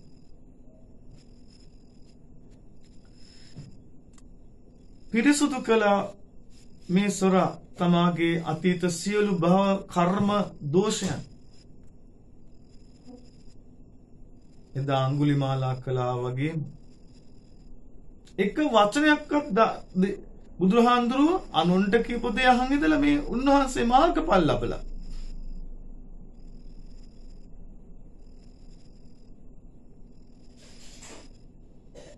ප්‍රශ්නය ලස්සනට විශ්ී වෙලස අවසන්.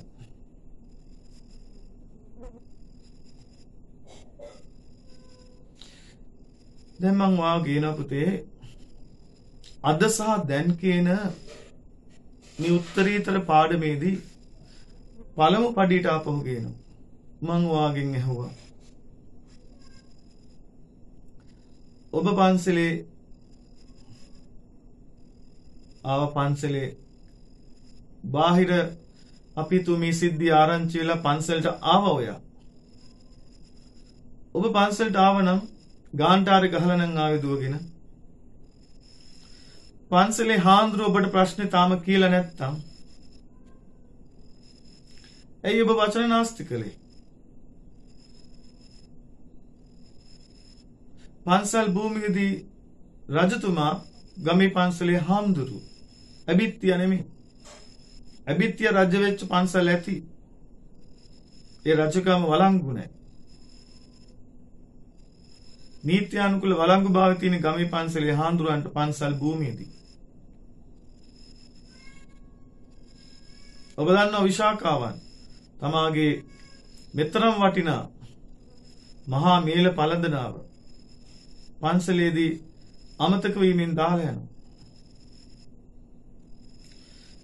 ඇය තම මෙහෙකාරියෙන් අහනවා සිටු මැදුරට ගිහිල්ලා කෝ මේල පළඳනවා ඔබ වහන්සේ මට බාර දුන්නා මං ඒක පන්සලේ මෙන්න මේ ස්ථානයේ රැඳවුම් තැනක තිබ්බා.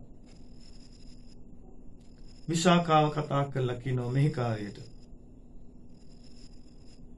කිසියම් හේකින් ආනන්ද ස්වාමින් වහන්සේගේ අතින් මේ මහා කෝටි ගාණක් වටින මේල පළඳනාව ස්පර්ශ වෙලා තියෙනවනම් ඒ තිබූ ස්ථානයේ නැතුව වෙන ස්ථානයකට ගිහින් තියෙනවනම් අරන් තියලා තියෙනවනම් ඒ අපිට අයිති නෑ. ඒ යනවා පන්සලට මෙහි කාර්යය. ආනන්ද හාමුදුරුව ස්පර්ශ කළා අරන් තියලා මෙන්න ස්වාමි දීනේගේ මේල පළඳනවා කියලා දෙනකොට ඇය විශාකා මහා මෑණියන් කියු වචන කියනවා. එදා එහෙමයි හෙළියෝ තීරණ ගත්තේ. ඉන්පසු දුටුගැමුණු රජුන මම උදාහරණයක් ගත්තා. සද්ධාතිස්ස කුමරුන් පස්සේ එළවගෙන යනවා යුද්ධයක් නේ. දකුණේ දෙමටමල් විහාරයට සද්ධාතිස්ස යුව රජතුමා ඇතුල් වෙනවා. දුටුගැමුණු රජු පන්සල් භූමියේ මේ ප්‍රවේශයෙන් දොරටුවෙන් ඇතුළට යන්නේ නැහැ. යුද්ධේ පන්සලේදී කරන්නේ නැති හින්දා. දුටුගැමුණු රජු එළියට වෙලා ඉන්නේ. ඉන්පසු දුටුගැමුණු රජු දකිනවා ස්වාමීන් වහන්සේලා 4 දෙනෙක් ගිලන්නෝ භික්ෂුන් වහන්සේගේ කෙනෙක්ගේ අපවත් වීම වෙලා කරේ තියාගෙන යනවා. ඒ නිසල භික්ෂුන් වහන්සේගේ දේහය. නමුත් ඒ නිසල දේහය කවුද කියලා දුටුගැමුණු රජු දන්නවා. ඒ තමන්ගේ මයිලනුවන් හාමුදුරන්ගේ කරමතින් යනවා. ඔහු එතනම තීරණය කරනවා භික්ෂුන් වහන්සේලා අත ස්පර්ශ කරලා තියෙන අපේ මයිලනුවන්ගේ. අත තියන්නේ ඇහුම්කන් දුන්නා, නිශ්ශබ්ද වුණා, එතනින් ඉවත් වුණා. අද වර්තමානයේදී ප්‍රශ්න විසඳන විදිහයි අතීතයේදී අපි විසඳු විදිහයි ඔන්න මන් දැන් තුන් කල් යා කරන අනාගතෙත් එක්ක ඔබ ඔය පන්සලට ගාන්ටාරි ගහලා ගියාන පන්සලේ හාමුදුරුව ඔබට ඉදිරිපත් කරන්න ප්‍රථම ඔබ පන්සලේ හාමුදුරන්ට ඉදිරිපත් කරන්න යනවනම් ඔබ බුද්ධ දර්ශනය දන්නෙත් නැහැ. ඔබ බුද්ධ ධර්ම ඉගෙනගෙනත් නැහැ. ඔබ බෞද්ධයෙකුත් නෙවෙයි. ඔබ නිකන් කලබල වෙලා දඟලන දූවිලි ගොඩක් පමණයි. ඔබට මැදිහත් වෙන්න තියෙන අයිතිය මොකක්ද උතන්ට? පන්සලේ හාමුදුරුවෝ ඔබේ මැදිහත් වෙන්න ඉල්ලුවේ නැත්තම් මැදිහත් වෙන්න තියෙන අයිතිය මොකක්ද? ඔබ කවුරුන්ට පන්සලේදී? නිකම්ම දුහිල්ලක් විතරයි. අපි සිගිලු වෙනවා. මැදිහත් වෙන්න ඉල්ලුවනම් මැදිහත් වෙනවා. හෙළ බෞද්ධයෙකු ලෙස. හැබැයි කටින් වචනයක් අපිට කරලා නෙමෙයි.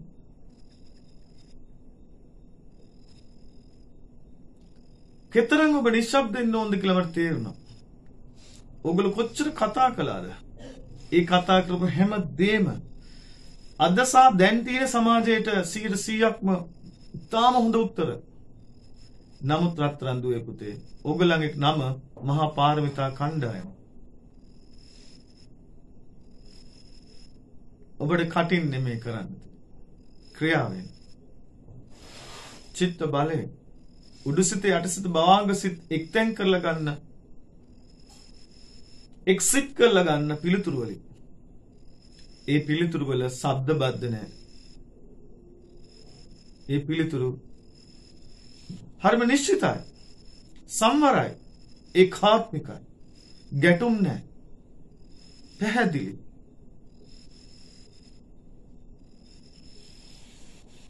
ඔබ ඊළඟට දුටුගැමුණු රජුරු කියලා මං ගත්තා. පරාක්‍රම බාහු රජුරු කියලා ගත්තා. පරාක්‍රම බාහු රජුරු එනකොට ණයයි මුගටිය ණයයි ගෙම්බයි හිටියේ නෑ. පරාක්‍රම බාහු රජුරු වගේ කෙනෙක් ප්‍රසිද්ධියේ පුංචි ප්‍රශ්නයකට උසාවි වගේ විසඳන්නේ නෑ පන්සලේදී. හැරලා යනවා. එකම එක වචනයක් හාමුදුරන්ගේ ළඟට ගිහිල්ලා රහසින් කොඳුරලා විතරයි යන්නේ. එකම එක වචනයක්.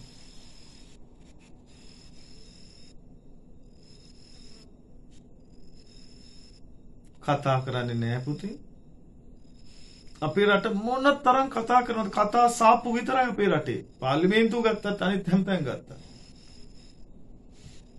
වචනයක් කතා කරන්න ඕනේ නැහැ පුතේ. මේක ප්‍රශ්නයක් නෙමෙයි. හැබැයි අපි ප්‍රශ්නේ ලොකු කර ගන්නවා කතා කරලා. අරයගෙන් අහන උත්තරේ, මෙයාගෙන් අහන උත්තරේ, වටපිටෙන් අහනවා, Facebook එකේ දානවා, YouTube එකේ දානවා, ලෝකෙට දෙනවා, දුරකථනයෙන් එහා රටවල් වලට කතා කරනවා. විශ්වයටම අපිට ප්‍රශ්නයක් තියෙනවා කියලා කෑ ගහනවා. මොන ලැජ්ජ නැති බෞද්ධයෝද මේ අද වර්තමානයේ ඉන්නේ. බෞද්ධයෝ කියන්න බෑ.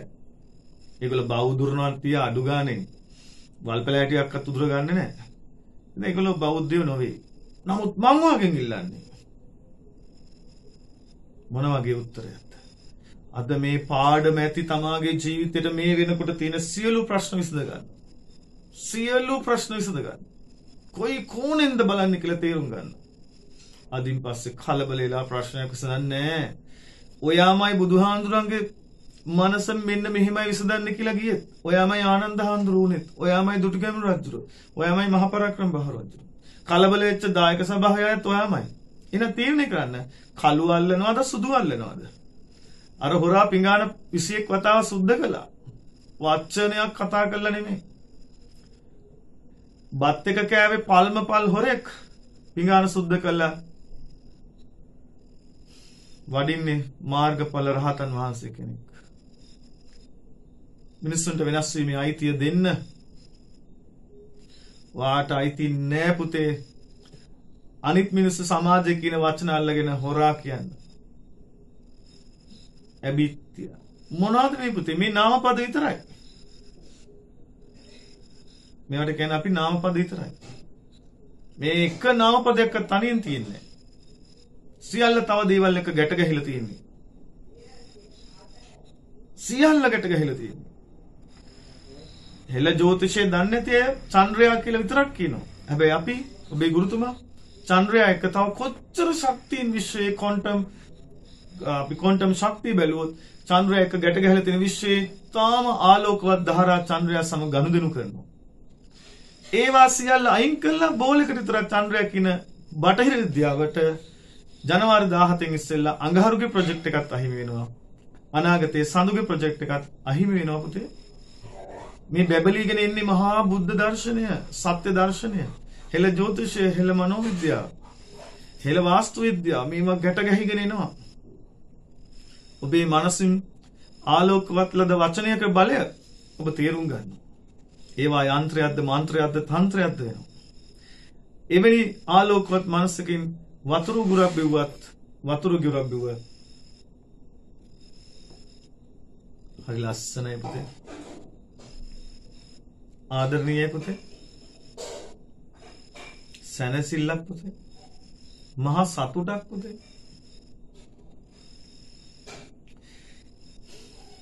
දැන් මෙන්න මේ දේ යොදා ගන්න ප්‍රායෝගිකව gedara තියෙන සාමාන්‍යයෙන් ඇති වෙලා තියෙන ප්‍රශ්න වලට, ඇති වෙච්ච දේවල් වලට, අනාගතයේදීත් ඇති වෙත්තයි කියලා හිතන සහ වෙන ඒවට. හැබැයි ඒවා අල්ලන්න බෑ වාට. අපේ ඉගැන්වීම තුල තියෙන එක කාලයයි. වාට අඩු ගානේ මම අතීත වර්තමාන අනාගතත් කියලා බෙදන්න දෙන්නේ. මතක තියාගන්න ඇන්ඩ්‍රොමිඩා චක්‍රවාටේ සුවිශේෂී ග්‍රහලුවක් තියෙනවා. ඒ ග්‍රහලුවට තාම අපේ චක්‍රවාටේ මේ පෘථිවිය මත මේ සෞර ග්‍රහ මණ්ඩලය මත අපේ බුදුරජුන් තාම වෙස්සන්තර ජාතකෙ ඉන්නේ. පරිස්සමෙන් තේරුම් ගන්න මේ සත්‍ය. අපි ඇන්ඩ්‍රොමිඩා චක්‍රවාටයට සාපේක්ෂව අපි පෘථිවිය මත ඉඳන් කියන බුදුහාඳුරු පරිනිර්වාණයලා අවුරුදු 2500ක් විතර වෙනවා කියලා. නමුත් ඒක මායාකාරී. ඒක තාම වෙලා නැති විශ්වයේ අනන්ත සක්වලවල තියෙනවා. උන්වහන්සේලා බලන් ඉන්නවා බුදුහාඳුරු බුදු වෙනකම්. හැබැයි ඒ අනන්ත විශ්ව තලවල චිත්ත බලය වැඩි අය ඉන්නවනම් උන්වහන්සේලා දන්නවා මේ සංසිද්ධිය වෙලා ඉවරයි කියලා. දැන් අපි ප්‍රයෝජන ගත යුත්තේ කියලා. ඊට හේතුව සියලුම ශක්තිවල වේගයට වඩා ආලෝකයේ වේගයටත් වඩා චිත්ත ශක්ති තරංගවල ආලෝක ශක්ති වේගය, චිත්ත තරංගවල ආලෝක ශක්ති වේගය අති විශාලයි. දැන් එහෙනම් ඔයා ඉදිරියේ වෙන මේ ප්‍රශ්න වලට වාගේ මැදිහත් වීම කටින්ද තාම සූක්ෂම ලෙන්ගතු ආදරණීය දූරදර්ශීභාවයෙන්ද කියලා තීරණය කළාම ඔයා මට කියයි සර් මාර වැඩේනේ සර් අවුරුදු 10ක් 15ක් තිස්සේ මගේ වැඩපොලේ මට වද දිච්ච එකෙක් හිටියා. කොහොමයි කියන්නේ? මාර අමාරුවෙන් සර් හිටියේ. මට වදයක්ම. අනේ සර් දැන් මාසයක් වගේ වෙලේ ඉඳන් එයා හරි වෙනස් වෙලා. එයා හරි ලෙන්ගතු කෙනෙක්. මටත් නැතුව බැරි කෙනෙක් වගේ සර් එයා හරි වෙනස් වෙලා. එයා වෙනස් වෙලා. දැන් මාසයක් වෙලේ ඉඳන් ඔයා කියන එයා වෙනස් වෙලා. හැබැයි මම වෙනස් කළේ ඔයාව. වෙනස් වෙලා තියෙන තව කෙනෙක්. පුතේ හෙළ මනෝවිද්‍යාව බලය කියන්නේ ඕක පුතේ. බුදුහාඳුරෝ ණයටයි වෛරයත් අතරින්න කිව්වේ. රහත් උනේ හොරයි, සොරයි. අපි මේ විශ්වයේ මේ අනන්ත ශක්තියින් අවබෝධ කරගමු පුතේ. එහෙනම් අද පාඩමේ නමට අපූර්ව ගරුත්වයක් දෙන්න. අද කල් දාන්න එපා. මම අද සිටම දැන් ඉඳන්ම මේ මානසික තලයට මං එනවාමයි කියන අදිෂ්ඨානය කරගන්න. සතුටෙන් අදිෂ්ඨාන කරන්න. ආනන්ද හාමුදුරුවෝ බුදුහාමුදුරුවෝ එන්නේ ඉස්සෙල්ලාට පන්සලට එනවා පුතේ. එන්නේ සරපුවත් මුකුත් නැහැ. හරි සංසුන් ගමනින් එන්නේ. ආනන්ද හාමුදුරුවෝ වගේ ඒ විදිහට එනකොට පුතේ ණයට ගෙම්බට දෙන්නට මමතක වෙනවා කොහෙද ඉන්නවත් කියලා. ඒ දෙන්න අතර තරගයක් ඇති වෙන ඉස්සෙල්ලම වඳින්නේ කාටද කියලා. බුදුහාඳුර ඈත එනකොට ඔය දෙයම වෙනවා පුතේ. වශී වෙනවා. නාලාගිරි කොච්චර රාවිව්වද? රා පෙව්වද? ඈත වඩින බුදුහාඳුරන්ට වශී වෙනවා පුතේ. බුදුහාඳුර නාලාගිරිගේ රා ඉවත් කළා. මානසික ඒ මත්භාවය අයින් කළා. බුදුරජාණන් නාලාගිරිගේ ආත්ම කෝටි ගානක් ස්කෑන් කරන වේගයෙන් කර නාලාගිරි මා වෙනුවෙන් කළා තියෙන කැපවීම සිහිපත් කරන කෘතඥ පූර්වකව ඔබ මට එදාද ආදරය කළා ගෞරව කළා මාගේ බුද්ධත්වයේ වෙනුවෙන් කියලා ස්තුති කරනවා. මහා කරුණාව නිකුත් කරනවා. කරුණාව නිකුත් කරන්න, මෛත්‍රිය නිකුත් කරන්න, ඔබට යහපතක් වේවා කියලා නිකුත් කරන්න. අනේ මගේ යාළුව නිරෝගී වේවා, මගේ නෑදෑයන් නිරෝගී වේවා, මා පසුපස ඉන්නා වූ අනන්ත අදුෂ්‍යමාන සියලුම දෙනා බලාපොරොත්තුෙන් ඉන්න සියලුම දෙනා නිරෝගී වේවා. මේ රටේ අය නිරෝගී වේවා. මේ ලෝකයයි නිරෝගී වේවා කියලා කියනකොට ඔයාගේ සුදු ආලෝකයක් නිකුත් වෙනවා. විශ්ව ආශිර්වාද සුදු ආලෝකය. සමහරුන්ගේ වාගේ මේ පාඩමාලා ඉදිරියේ තියෙනවා. මේ නලල් තලයේ උඩ පුතේ විශේෂ ශක්තියක් ආලෝක ධාරාවක් වගේ මෙහෙම කැරක් තියෙනවා. ඒවා නෙළුම් මලක් හෝ දියමන්ති මලක්. මලක් හෝ දියමන්තියක් බවට පරිවර්තනය කරනවා අපි විසින්.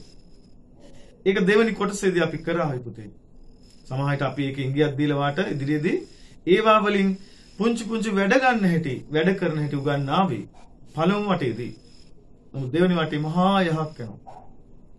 අපි ඊයේ රාත්‍රියේ වෙනි පන්තිය පටන් ගත්ත පුතේ.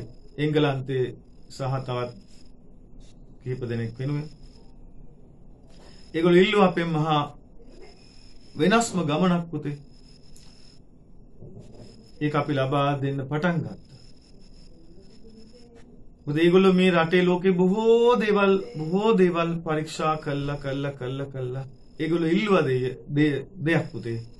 මම ඔයගලන්ටත් ඒක හිමින් ලබා දෙනවා. මේ අද ලබා දුන්නේ ඒ ඊ රාත්‍රී පාඩමෙම වටිනාම ටික පුතේ. වටිනාම ටික. ඔයා මොනතරම් වාසනාවන්තද?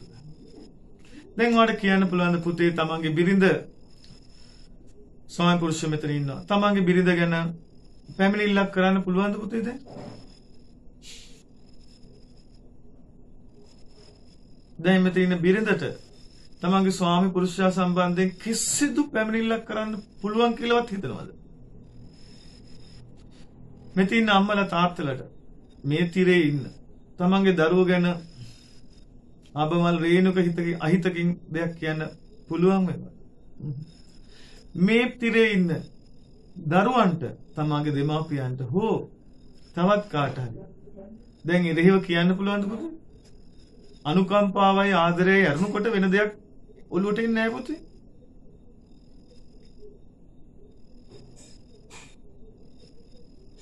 ඌත් මගේ එකේ, ඌත් අපේ රැහේ එකේ, අනේ අපේ එකේ කියන ඇතුලෙන් දැන් යටිසිතට කොඳුරලා උඩුසිතෙන් වචන භාවයට පත් වෙන අවසානයේ. ඇයි සංසාරික පුරුද්ද මතු කළා අපි දැන් කළේ. මේ වර්තමාන භවයේ අපි දකින දේශපාලන සමාජීය වටපිටාව ආර්ථික වටපිටාව රූපවාහිනී වටපිටාව අපිට తాවකාලිකව අපි બ્લોක් කළා පුතේ කළු තිර වලින් කළු වලාවන් වලින්. ඔයාට මේවා ඉවත් කරන්න සුදුසු තාර්කික ඥානය පහළ වෙනතුරු ඔයාට මේවා තිබ්බ මේ දැන් වෙනකම්. මෙතනින් පස්සේ හැබැයි මෙතනින් පස්සේ කාටවත් බනින්නෙත් නැහැ. අන්න ඒකයි වැඩේ පුතේ. මේ ලෝකයේ මේ අඳුරු වලාවල් ඇති කිරීම ඇතිවීම හැමදාටම තිබ්බා තියෙනවා. මේ දැන් ලෝකයේ මේ මොහොතේ තියෙන தත්ත්වය පුතේ මේ නම්ගම් නාමපද විශේෂණ පද වෙනස් වුණාට මේවා ලෝකේ චක්‍රාකාරයෙන් වෙන දේවල් පුතේ. ඒව එක්ක තරහ ගන්න එක නෙමෙයි වෙන්න ඕනේ. වෛර කරන එක නෙමෙයි වෙන්න ඕනේ. සතුරාට වෛර කරන එක නෙමෙයි වෙන්න ඕනේ. සතුරාව අවබෝධ කරගන්න ඕනේ. අවසානයේ තමා තීරණය ගන්න ඕනේ. ළඟ තබාගත යුතු අතේ දුරින් තබාගත යුතු ඈත් කළ යුතු දෙයක්ද කියලා ඒත් වචනෙන් නෙමෙයි. වචනෙන් කතා කරන්න එපා. ඔයාලට කවුරු හරි බැන්නොත් අපිට කියන්න එපා වැඩක් නැහැ. වැඩක් නෑ පුතේ. ඔයා පන්සලේදී දායක සභාවේ අර උදාහරණ දායක සභාවේදී ඔයා කිසි දෙයක් පහදලා දෙන්න ඕනේ නෑ කාටවත්. ගියා නිශ්ශබ්දව බිම්බලා ගත්තා. ඔයාගේ නම කියලා ආමන්ත්‍රණය කළොත් උත්තරේ දෙනවා. නැත්තම් බිම්බලා ගත්තා පාඩුවේ හිටියා.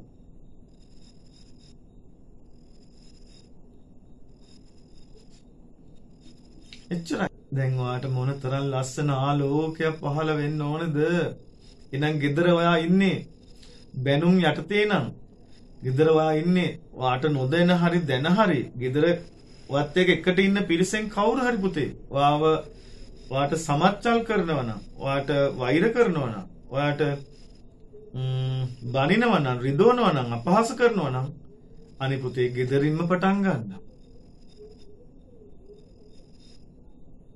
එහෙනම් අපි හෙළ මනෝවිද්‍යාවෙන් මොන තරම් බටහිර මනෝවිද්‍යාවට වඩා ගව් ගාන කුඩින්ද පුතේ ඉන්නේ. ගව් ගාන කුඩින් පුතේ ඉන්නේ.